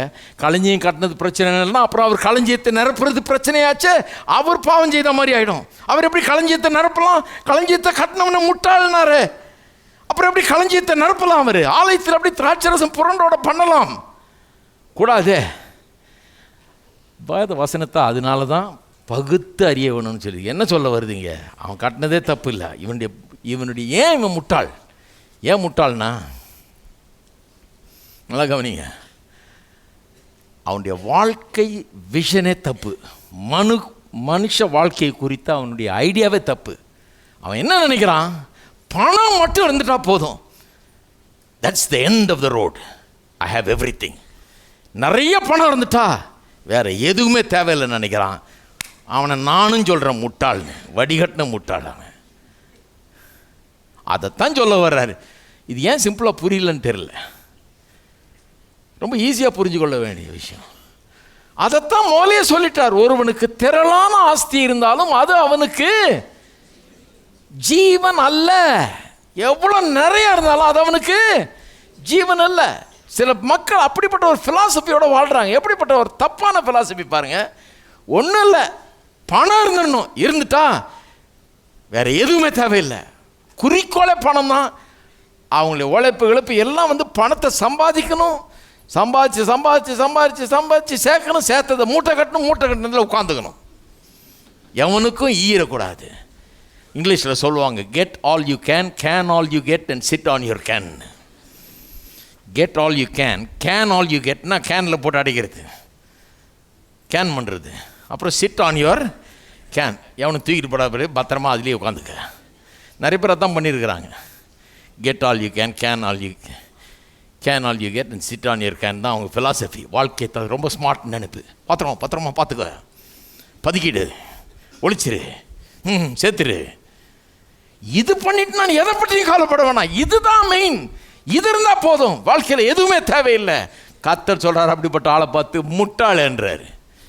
ஏன் அவன் முட்டாள் சொல்கிறாரு? இன்னைக்கு உன் ஆத்துமா உன்னிடத்திலிருந்து எடுத்துக்கொள்ளப்பட்டு விட்டால் இதெல்லாம் யாருக்கு போகும்? அவனுடைய vision concerning his life is flat. வாழ்க்கைனா என்னங்கிறது சரியாக புரிஞ்சுக்கலாமே. எந்த கோயிலுக்கு போனான்னு தெரில, எந்த சர்ச்சோ, என்ன டீச்சிங் கேட்டானோ, என்ன பைபிளை புரிஞ்சுக்கிட்டானோ என்னன்னு தெரில. இப்படிப்பட்ட சில ஆளுங்க கிறிஸ்தவங்கன்ற பேரை வச்சுக்கிட்டு காணலாம். அப்படிப்பட்ட ஆளில் நீங்கள் பார்க்கலாம். இப்படிப்பட்ட ஃபிலாசபியாக இருக்கான கிறிஸ்தவன் சொல்லிக்குவாங்க. தப்பான ஃபிலாசபி. சொல்கிறாரு, அட முட்டாளே, இன்னைக்கு செத்தா இதெல்லாம் யாருக்கு போகுன்றாரு. பாருங்க, இவன் எப்படிப்பட்ட முட்டாள் பாருங்க. இவன் முட்டாள்ன்றது எனக்கு முதலே வழங்கிடுச்சு. எப்படின்னா எதுக்கு வர்றான், அது அந்த எப்படி ஆரம்பிக்குது இந்த கதையை, எதுக்கு சொன்னார்? 2 சகோதரர்களுக்குள்ள சண்டை, சொத்து தகராறு, பஞ்சாயத்துக்கு வர்றாங்க இல்லையா. ஒருத்தன் பாகம் பிரிக்க சொல்லி எனக்கு உதவி செய்யுங்கன்றான். அப்போ தான் அவர் சொல்கிறாரு, என் வேலை அது இல்லை, பொருளாசை குறித்து நான் டீச் பண்ணுறேன் இல்லையா. அப்படி தான் அந்த கதையை ஆரம்பிக்குது. அந்த வீட்டில் பாருங்கள், அப்பா செத்துட்டார், சொத்து இருக்குது. அப்பா செத்த உடனே வீட்டில் என்ன நடக்குங்க? அப்பா செத்த உடனே ஐயோ அப்பா போயிட்டாருன்றது தான் கவனம் இருக்கும் இல்லையா. ஒழுங்கான ஆளாக இருந்தால் என்ன இருக்கும்? அப்பா செத்த உடனே எல்லா டாக்குமெண்ட்ஸ் எடு, அப்ரைசரை முதல்ல கூப்பிடுது, எவ்வளோ ஆகணும், அப்படி கிடையாதுங்க. ஒரு வீட்டில் சாவு தான். அப்பா இறந்துட்டாருன்னா ஐயோ அப்பா நம்மளை பெற்றவர், இவ்வளோ நாளாக நல்லா வச்சு வளர்த்தார், எல்லாம் பண்ணார், அவர் போயிட்டார். அந்த சொத்தை காட்டிலும், அவர் வச்சுட்டு போன பணத்தை காட்டிலும், நிலத்தை காட்டும், வீட்டை காட்டிலும் அவர் தான் பெரியவர்ன்ற எண்ணம் அப்போ தான் ரொம்ப ஓங்கும் இல்லையா. எதுவுமே இல்லைன்னா கூட அவர் இருந்தால் போதுமேன்ற மாதிரி தான் யோசிப்பாங்க பிள்ளைங்க. உண்மையான பிள்ளைகளாக இருந்தால் அப்படி தான் யோசிப்பாங்க. அவர் உயிரோடு இருந்தால் போதுங்க, இதெல்லாம் விற்று கூட அவருக்கு ஆஸ்பத்திரிக்கு செலவழிக்கிறேன்னுமா நிறைய பேர். என்ன வேணால் பண்ணுறான், அவர் உயிரோடு. எங்கள் அப்பா முக்கியம், பணம் முக்கியம் இல்லை, சொத்து முக்கியம் இல்லை. அதுதான் கரெக்டான அப்ரோச் இல்லைங்களா. அப்பா செத்துட்டாரு, இவன் அதெல்லாம் ஒன்றும் நினைவுக்கு வரல. அவங்க கவலைலாம் என்ன? இந்த 2 சகோதரர்களுக்கு மணி, காசு, ஃபைனான்ஷியல் செக்யூரிட்டிக்கு அவ்வளோ க்ரேவ் பண்ணுறாங்க, வேணும்னு. ஆனால் அவங்களுடைய ஆத்துமாவே அவர்கள் இழந்துட்டாங்க. வாழ்க்கைனா என்னென்னு புரியாத ஒரு ஆட்கள் இவங்க. இயேசு இடத்துல பஞ்சாயத்துக்கு வந்தவன், அவனுக்கு வாழ்க்கைனா என்னன்னு புரியல. அவனுக்கு சொல்கிறதுக்காக தான் இதை ஆரம்பிக்கிறார் இந்த கதையை. அவனுக்கு பொருளாசை குறித்து வலியுறுத்தும்படியாக அவனுடைய வாழ்க்கை தத்துவமே. உங்கள் அப்பா செத்துட்டாரு, என்கிட்ட வர்றியே, எங்கள் அப்பா செத்துட்டாருங்க, எங்களோட குடும்பத்தில் ரொம்ப துக்கமாக இருக்கிறோம் நாங்கள், எங்களுக்கு 4 நல்ல வார்த்தைகளை சொல்லுங்கள், ஒரு ஜெபம். அப்படியெல்லாம் கிடையாது. அப்பா செத்துட்டாரு, சொத்து பிரிக்கணும். அவன் பாயிண்ட்டு அதுதான். அவன் வந்து காசுலேயே தான் கவனமாக இருக்கிறான். அவர் சொல்கிறாரு, இரு பொருளாசை உனக்கு இருக்கிறது என்ன பொருள், எங்கள் அப்பாவுடைய சொத்தில் பாதி எனக்கு வரணும்னு விரும்புகிறதுல ஒன்றும் தப்பு கிடையாது. பாதி எனக்கு உரிமை கொண்டாடுறதுல தப்பு கிடையாது. பிள்ளையாக இருந்தால் கண்டிப்பாக உரிமை உண்டு. ஆனால் பொருள் ஆசை தப்பு. எது பொருள் ஆசை? எப்போ அந்த பார்டரை கடக்கிறோம், எப்போ வந்து எங்கள் அப்பாடி சொத்தில் பாதி வரணுன்ற சொல்கிறதுக்கும் பொருள் ஆசைக்கும் எங்கே வித்தியாசம் இருக்குது? பொருள் ஆசைன்னா என்ன? அது வந்துட்டால் போதும், எல்லா பிரச்சனையும் தீர்ந்தது, அவ்வளோதான் எனக்கு தேவை, அதுதான் எனக்கு வேணும், வேறு எதை பற்றி நான் கவலைப்படுறேன்றான் பாருங்கள் ஒருத்தன். அதுதான் பொருள் ஆசை. விளங்குதா உங்களுக்கு நான் சொல்கிறது? அப்படிப்பட்ட ஒரு சூழ்நிலையில் தான் அது சொல்கிறாரு. இன்றைக்கி செத்தா, இந்த கதையை சொல்லிட்டு சொல்கிறாரு, இன்றைக்கி செத்தா இதெல்லாம் யார் எடுத்துக்குவா அப்படிங்கிறார். எவ்வளோ பெரிய முட்டாள் பாருங்க அவன். அது மட்டும் இல்லை, இதை பற்றி இன்னும் நிறைய சொல்லியிருக்கேன். நான் அதை ரிப்பீட் பண்ண விரும்பலை. முந்தின வாரம்லாம் சொன்னேன் நான் சில காரியங்கள்லாம். சொல்லாத சில காரியங்களை சொல்ல விரும்புகிறேன். அப்படி பாருங்கள், அவனுடைய வாழ்க்கையே ஒரு பெரிய ட்ராஜடி தான். ஏன்னா அவன் தனக்குள்ளே சொல்லி கொண்டான் இருக்குது. அதை கவனிக்கணும் நீங்கள். என்று தனக்குள்ளே சிந்தித்து சொல்லி கொண்டான் இருக்குது. அப்புறம் 21ஆம் வசனத்தில் தேவனிடத்தில் ஐஸ்வர்யவானாயிராமல் தனக்காகவே பொக்கிஷத்தை சேர்த்து கொண்டான். தனக்குள்ளே கவனிங்க, அதை நல்லா கவனிங்க. இவனுக்கு வந்து வேற யாரை பற்றியும் கவனம் இல்லை பாருங்க. அவனுக்கு வேற யாரை பற்றியும் இவன் வந்து இப்படி ஆத்துமாவே நீ புசித்து குடித்து பூரிப்பாயிரு, உனக்கு ஏராளமாக சேர்த்து, அதை எப்படி சொல்கிறான், உனக்காக அநேக வருஷங்களுக்கு அநேக பொருளை சேர்த்து வைக்கப்பட்டிருக்கு, நீ இளைப்பாரி புஸ்தி கொடுத்து பூரிப்பாயிரு என்று சொல்லுவேன் என்று தனக்குள்ளே சிந்தித்து கொண்டு சொல்லி கொண்டான் இருக்குது. இதே வார்த்தைகளை அவன் மனைவியை கூப்பிட்டு சொன்னான்னு சொல்லியிருந்தா கூட அவனுக்கு சந்தோஷப்படலாம். அம்மா நீ ஒன்றும் பயப்படாத, அநேக வருஷங்களுக்கு போதுமான அளவுக்கு நமக்கு சாப்பாட்டுக்கு வேண்டியதெல்லாம் நான் சேர்த்து வச்சுருக்கிறேன், எதை பற்றி நீ கவலைப்படாத, கடவுள் கிருபையில் எல்லாம் நல்லா நமக்கு இருக்குது, ஒன்றும் கவலைப்படாத, நான் இருந்தாலும் இல்லைனாலும் உனக்கு எல்லாம் கிடைக்கும் அப்படின்னு சொல்லியிருந்தான்னா அவனை பாராட்டலாம் ஒரு விதத்தில். அல்ல பிள்ளைகளை கூப்பிட்டு, யாரும் பயப்படாதீங்க, நான் இருந்தாலும் இல்லாட்டியும் உங்களுக்கு வருங்காலத்துக்கு வேண்டிய அவ்வளோத்தையும் நான் வச்சிருக்கிறேன், எதுக்கும் குறைவுபடாதபடிக்கு ஏற்பாடெல்லாம் பண்ணி வச்சுருக்கேன், அப்படி சொல்லியிருந்தேன், சந்தோஷமாக இருங்க அப்படின்னு சொல்லியிருந்தான கூட இப்படி சந்தோஷப்படலாம். இவன் எப்பேற்பட்ட ஆளுன்னு கொஞ்சம் பாருங்கள். இப்படி ஆளுங்கள்லாம் இருக்கிறாங்க உலகத்தில். பேசுறது கூட ஆள் இல்லை அவன்கிட்ட. மனைவி கிட்ட கூட சொல்லலை, பிள்ளைகிட்ட கூட சொல்லலை, யாருக்கு தனக்குள்ளே சொல்லிக் கொள்கிறான். Is a lonely creature. இவன் ஒரு தனி ஆள். இவன் தனக்காகவே வாழ்கிறவன், தனக்காகவே சேர்க்கிறவன். தான் இந்த நான் மட்டுமே அனுபவிக்க வேண்டும், எவனுக்கும் இது போகக்கூடாது, எனக்கு மட்டுமே உண்டுன்னு சொல்கிற கொள்கையை உடையவன் இவன். அதனால்தான் அவன் முட்டாள். ஹலோ, அவனை இன்னும் 10 தடவை நானும் தான் சொல்லி முட்டாளேன்னு. மனைவி எங்கப்பா, பிள்ளைங்க எங்க, நண்பர்கள் யாரும் கிடையாது அவனுக்கு. இவ்வளோ சேர்த்து வச்சிருக்க, ஒரு விருந்து இருந்து வச்சு 4 பேரோட சந்தோஷமாக கொண்டாடுற அந்த புத்தி இல்லையா அவனுக்கு? உனக்குள்ளேயே உனக்கு மனசுலேயே பேசிக்கிற அளவுக்கு யாருமே இல்லாத அனாதையா நீ? ஏனென்று சொன்னால் பணம் வந்துருச்சு அவனுக்கு. எப்படி வந்தது? ஆமாம், அவன் சில கவனம் இருக்குது, பணத்தில், தொழிலில் கவனம் இருக்குது, சாமர்த்தியம் இருக்குது, உழைப்பு இருக்குது, எல்லாம் இருக்குது, அதெல்லாம் நல்ல குவாலிட்டி தான். ஆனால் தன்னலம் என்கிற சுயநலம் என்கிற அந்த குணம் இருக்குது. ஆகவே யாரும் இவனை அண்ட மாட்டாங்க. மனைவி கூட இவனோடு இருக்க முடியாது, பிள்ளைகள் கூட இவனோடு இருக்க முடியாது, நண்பர்கள் கூட இவனை அணுக முடியாது. அப்பேற்பட்ட ஒரு கேரக்டர் இவன். அதனால தான் அவனை முட்டாளே என்றார். ஹலோ, எல்லாம் ரொம்ப சைலண்ட் ஆகிட்டீங்க. நல்லா வேறு மாதிரி போகுது பிரசங்கம். இதோ 2 ஆசீர்வாதத்தை சொல்லுவார், வானத்திலேருந்து காசு வந்து ஊழன்னு நினச்சிங்க. கர்த்தர் சொல்கிறாரு, இவனை பார்த்து சொல்கிறாரு, எப்பா எங்கே கற்றுக்கிட்ட தத்துவத்தை, எந்த சர்ச்சு, என்ன ஆளு நீ, இதுதான் வாழ்க்கையா? ஒருத்தனுக்கு எவ்வளவு ஆஸ்தி இருந்தாலும் அது அவனுக்கு ஜீவனாகாது. எவ்வளோ பெரிய உண்மை பாருங்கள். அப்படின்னா என்ன அர்த்தம்? ஆஸ்தி இருக்கிறது தப்புன்னு அர்த்தமா? கிடையவே கிடையாது. எவ்வளோ ஆஸ்தி இருந்தாலும் அது ஜீவனாகாதுன்னா ஆஸ்தி இருக்கிறது தப்புன்னு கிடையாது. ஆஸ்தி இருந்தால் அதோட போதும், அது இருந்தாலே போதும், எல்லாம் வந்துருச்சுன்னு நினைக்கிறது தான் தப்பு. அது ஜீவன் ஆகாதுன்னு அர்த்தம். ஆஸ்தியெல்லாம் இருக்குது, ஆத்துமாவை இழந்தவன். ஆஸ்தியெல்லாம் இருக்குது, கடவுளோட எந்த தொடர்பும் கிடையாது. ஆஸ்தியெல்லாம் இருக்குது, இன்றைக்கி செத்தா நாளைக்கு என்னங்கிற விளக்கம் கிடையாது அவனுக்கு. ஆஸ்தியெல்லாம் இருக்குது, நண்பர்கள் யாரும் இல்லை. ஆஸ்தியெல்லாம் இருக்குது, பிள்ளைகள் கூட நெருங்கி வர மாட்டேங்கிறாங்க, மனைவி கூட நெருங்கி வர மாட்டேங்கிறாங்க. அப்போ ஆஸ்தி இருந்து என்ன பிரயோஜனம்? அவனை பார்த்து தான் சொல்கிறாரு, முட்டாளேன்னு. தனக்காகவே பொக்கிஷங்களை சேர்த்து வைக்கிறவன். ஹலோ, எல்லாம் சொல்லுங்க பார்ப்போம். தனக்காகவே பொக்கிஷங்களை சேர்த்து வைக்கிறவன் இப்படியே இருக்கிறான். எப்படி இருக்கிறான்? முட்டாளாக இருக்கிறான்றார். அதான் அர்த்தம். அது தனக்காகவே பொக்கிஷத்தை சேர்த்து வைக்கிறவன், தனக்காகவே வாழுகிறவன், பொத்தி பொத்தி மறைச்சி மறைச்சி வச்சு மூட்டை கட்டி அந்த மூட்டை மேலே உட்காந்துக்கிட்டு இப்படியே வாழுகிறவன் முட்டாள். இன்னைக்கு இருக்கிற அப்படிப்பட்ட ஆள்கள் இன்னைக்கு இருந்தால் கூட அது முட்டாள் அப்படின்னு தான் சொல்கிறார் அவர். அதை விட்டுவிட்டு பாயிண்ட்டே தப்பாக எடுத்துக்கிட்டாங்க பாருங்கள். இது பொருளாசை கதை, பொருள் ஆதாரங்கள் கூடாதுங்கிற கதை இல்லை. பொருள் ஆதாரங்கள், பொருள் ஆதார ஆசீர்வாதங்கள் தவறுங்கிற கதையே கிடையாது. பொருள் ஆசை தவறுங்கிற கதை. ஹலோ, இருக்கிறீங்களா? ஆனால் அது பொருளாதாரங்கள் தவறுன்ற கதையை மாற்றிட்டாங்க நம்ம ஆளுங்க. தமிழ்நாட்டில் மாற்றினாங்கன்னு தெரியல, செய்திருப்பாங்க.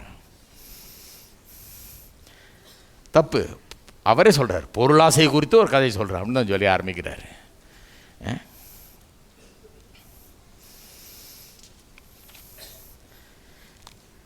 அப்போ நான் சொல்கிறேன், பொருளாதாரம் தப்பு அல்லது பொருளாதார செழிப்பு தப்புன்னு சொல்கிற கதை இல்லை. இது பொருள் ஆசை தப்புன்ற கதை. ரைட். இப்போ கவனிங்க, 22 இப்போ வாசிக்கிறேன். பின்னும் அவர் தம்முடைய சீஷர்கள், 21 கதை முடியுது.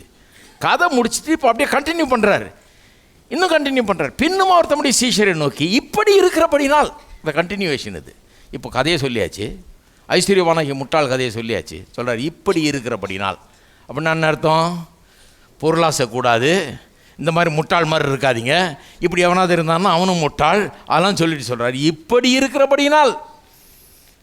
இப்படி சொல்கிறாரு, எண்ணத்தை உண்போம் என்று உங்கள் ஜீவனுக்காகவும், எண்ணத்தை உடுப்போம் என்று உங்கள் சரீரத்துக்காகவும் கவலைப்படாது என்று உங்களுக்கு சொல்லுகிறேன். ஆகாரத்தை பார்க்கலும் ஜீவனும் உடையை பார்க்கலும் சரீரம் விசேஷத்தவைகளாக இருக்கிறது. காகங்களை கவனித்து பாருங்கள், அவை விதைக்கிறதும் இல்லை, அறுக்கிறதும் இல்லை, அவளுக்கு பண்டக சாலையும் இல்லை, களஞ்சியம் இல்லை. இல்லாவிட்டாலும் அவைகளையும் தேவன் பிழைப்பூட்டுகிறார்.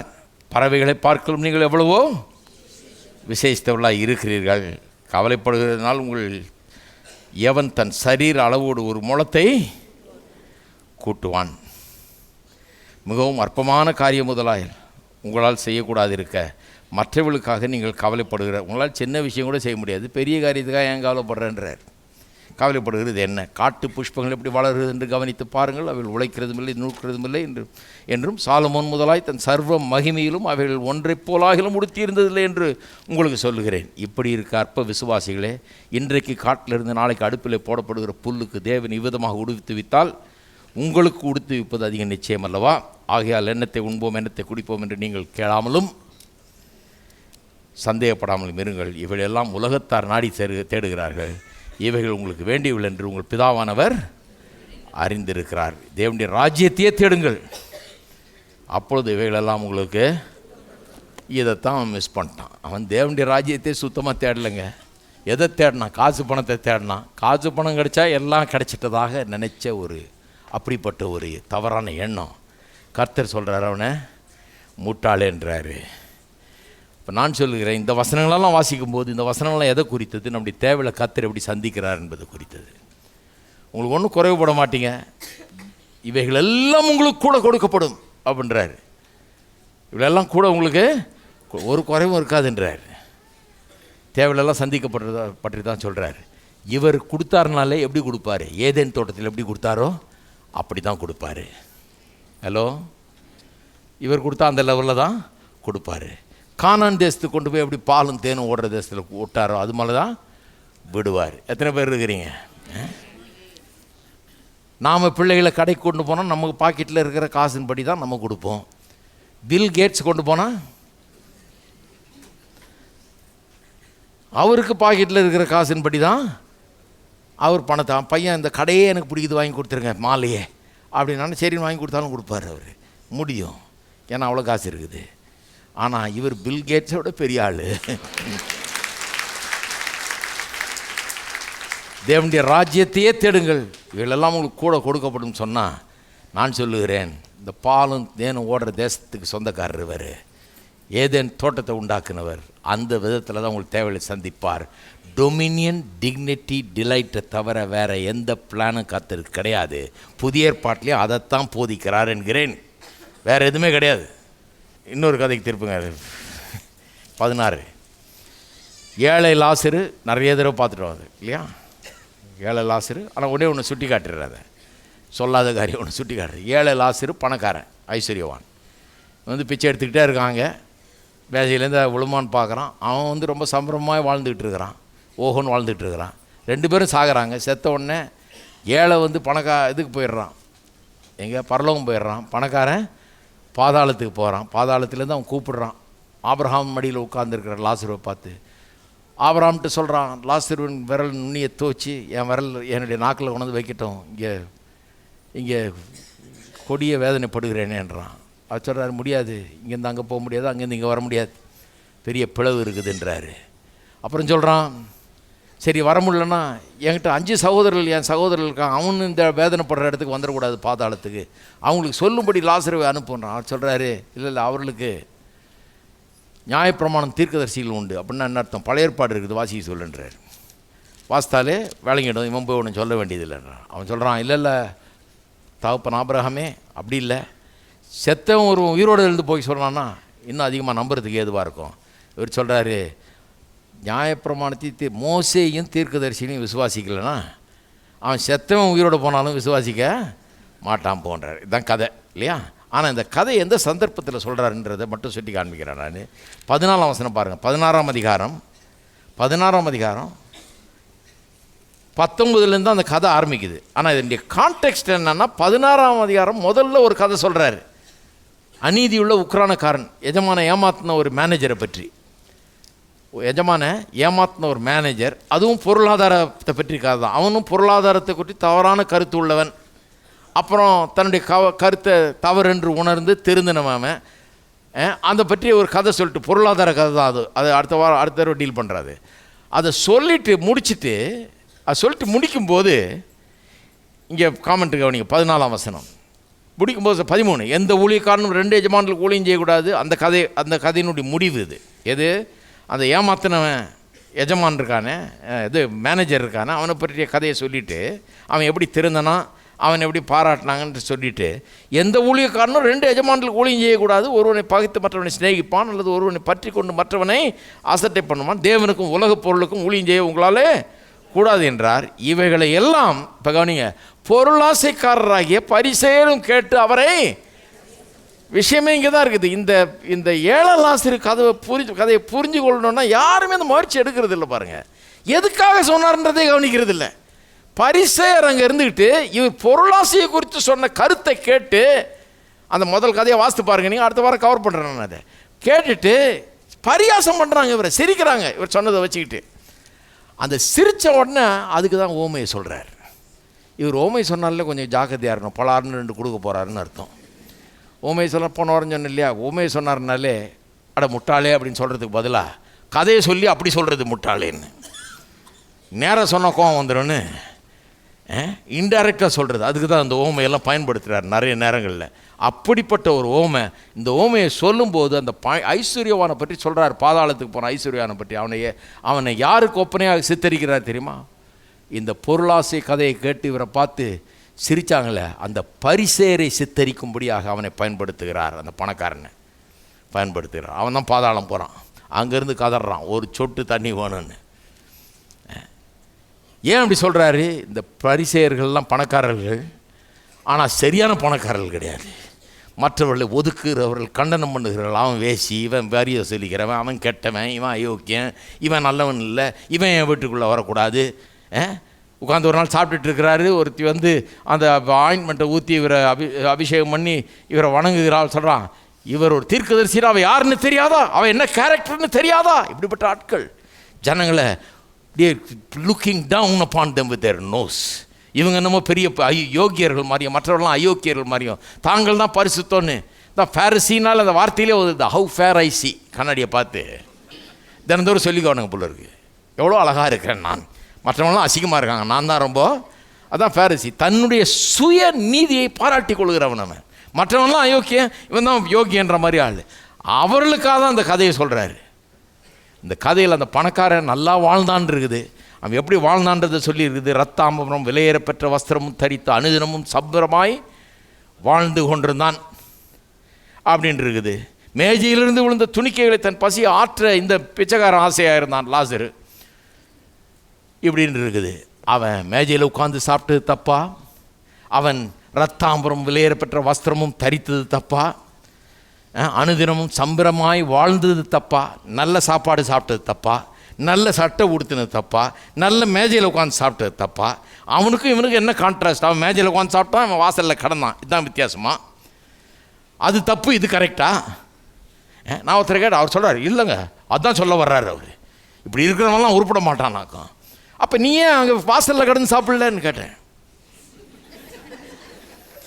யார் வீட்டு வாசல்லே அது இருந்து மேஜையிலேருந்து ஏதாவது உழுமான்னு பார்த்துட்டு அப்படிலாம் சாப்பிடணும். நீ யோக்கியமான கிறிஸ்தவனாக இருந்தா என்ன சொல்ல வரீங்க? பைபிளை கரெக்டாக புரிஞ்சுங்க, சும்மா எதையா ஒன்று பேசக்கூடாது. இல்லைங்க அதுதான் கரெக்டு கிடையாது. என்ன சப்ஜெக்டிங்க? அவன் மேஜையில் உட்காந்து சாப்பிட்டான், ரத்தாம்பரத்தை உடுத்தினான், இப்படி இருந்தான் அப்படி இருந்தான், அது தப்பா? இவன் கீழே கடந்து எங்கேயாவது விழுமா, பெஸ்ட்டு துண்டு வேணும்னு ஜெபம் பண்ணிட்டு போகிறான் டெய்லி. அவன் பார்க்காத நேரத்தில் ஓட்டு ஆண்டவரே என்ன தப்புங்க? அவன் ஏன் பாதாளத்துக்கு போனான், இவன் ஏன் பரலோகத்துக்கு போனான்? நான் சொல்கிறேன், அவனுக்கு ஏன் அவ்வளோ பெரிய தண்டனை அப்படின்னு சொன்னால், மேஜையில் உட்காந்து சாப்பிட்டதுனாலையும் இல்லை, நல்ல சட்டை போட்டதுனால இல்லை, அவன் கண்ணெதிரே கஷ்டப்பட்டு கொண்டிருந்த அவனுடைய சகோதரன். இவனும் ஒரு யூதன் தான். ஆபிரகாம் மடியில் தானே போய் அவன் உட்கார்றான். அதுவே காமிக்குது கதையில் அவன் யூதன் அப்படி தான் சித்தரிக்கிறாரு. அவன் கண்ணெதிரியே உட்காந்து கண்ணெதிரியே பிச்சைக்காரனாக இருந்த தன்னுடைய சகோதரனை அவன் நெக்லெக்ட் பண்ணான். அவனுக்கு ஒரு உதவியும் செய்யவில்லை. அவனை தூக்குகிறதுக்கு ஒன்றுமே அவன் செய்யவே இல்லை. அவன் சாப்பாடு போட்டான்னே கிடையாது, அங்கேருந்து விழுமானி அவன் பார்த்துட்டு இருந்தான் தான் இருக்குது. அப்போ அவன் போடலைன்னு அர்த்தம். அவன் சாப்பிடு வாயில் தூக்கி போடும்போது அதே ஏதாவது கீழே விழுந்தால் தான் இவனுக்கு கிடைக்கும் போல இருக்குது. என்ன பரிதாபம் பாருங்கள். அப்படிப்பட்ட ஒரு ஆட்டிடியூட், அவனுடைய பணமும் அவனுடைய அந்தஸ்தும் அவனுக்கு அகங்காரத்தை கொடுத்து விட்டது.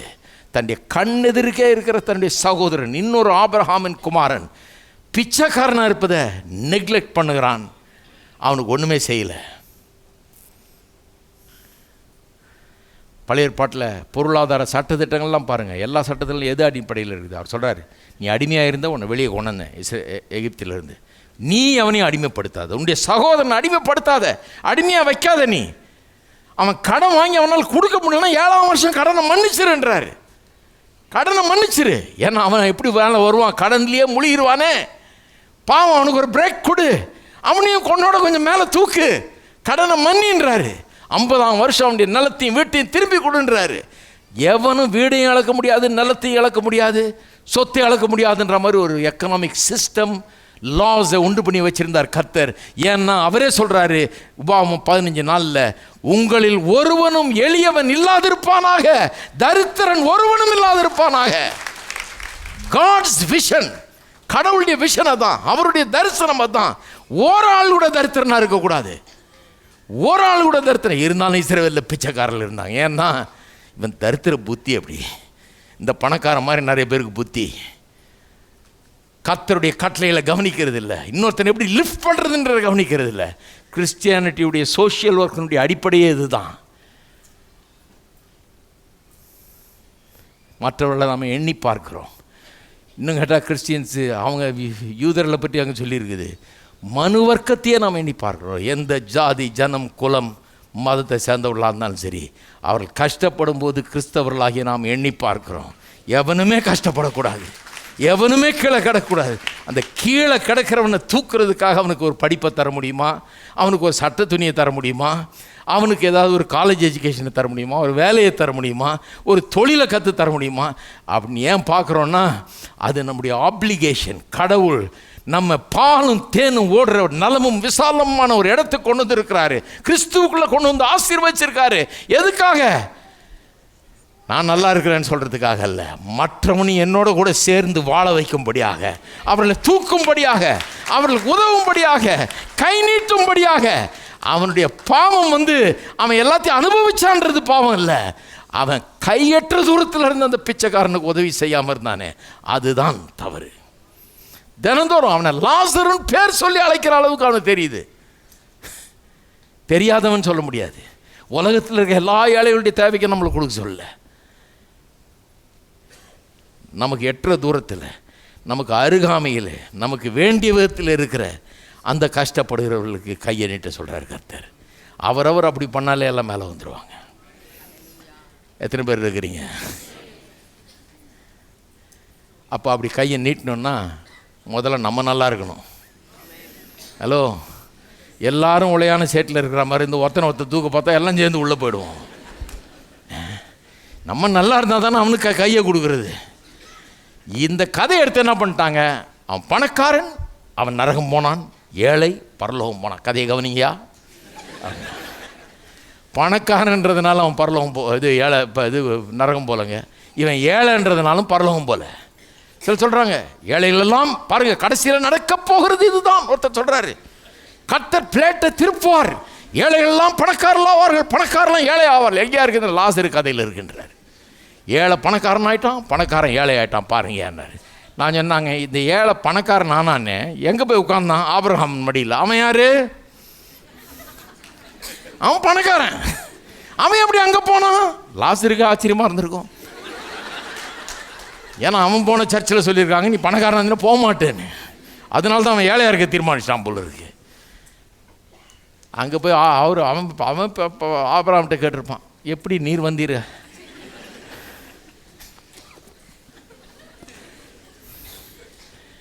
நான் சொல்கிறேன் அதெல்லாம் சரிப்பட்டு வராது.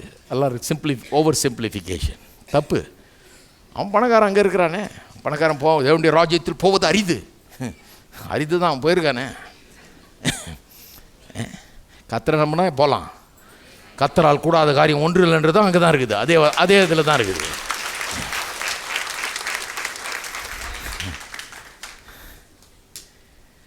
அப்போ கத்தருடைய திட்டம் அந்த கதையில் பொருளாதாரத்துக்கு எதிரான கதை அல்ல. அது பொருளாதார ஆசீர்வாதத்துக்கு எதிரான கதை அல்ல, பொருள் ஆசைக்கு எதிரான கதை.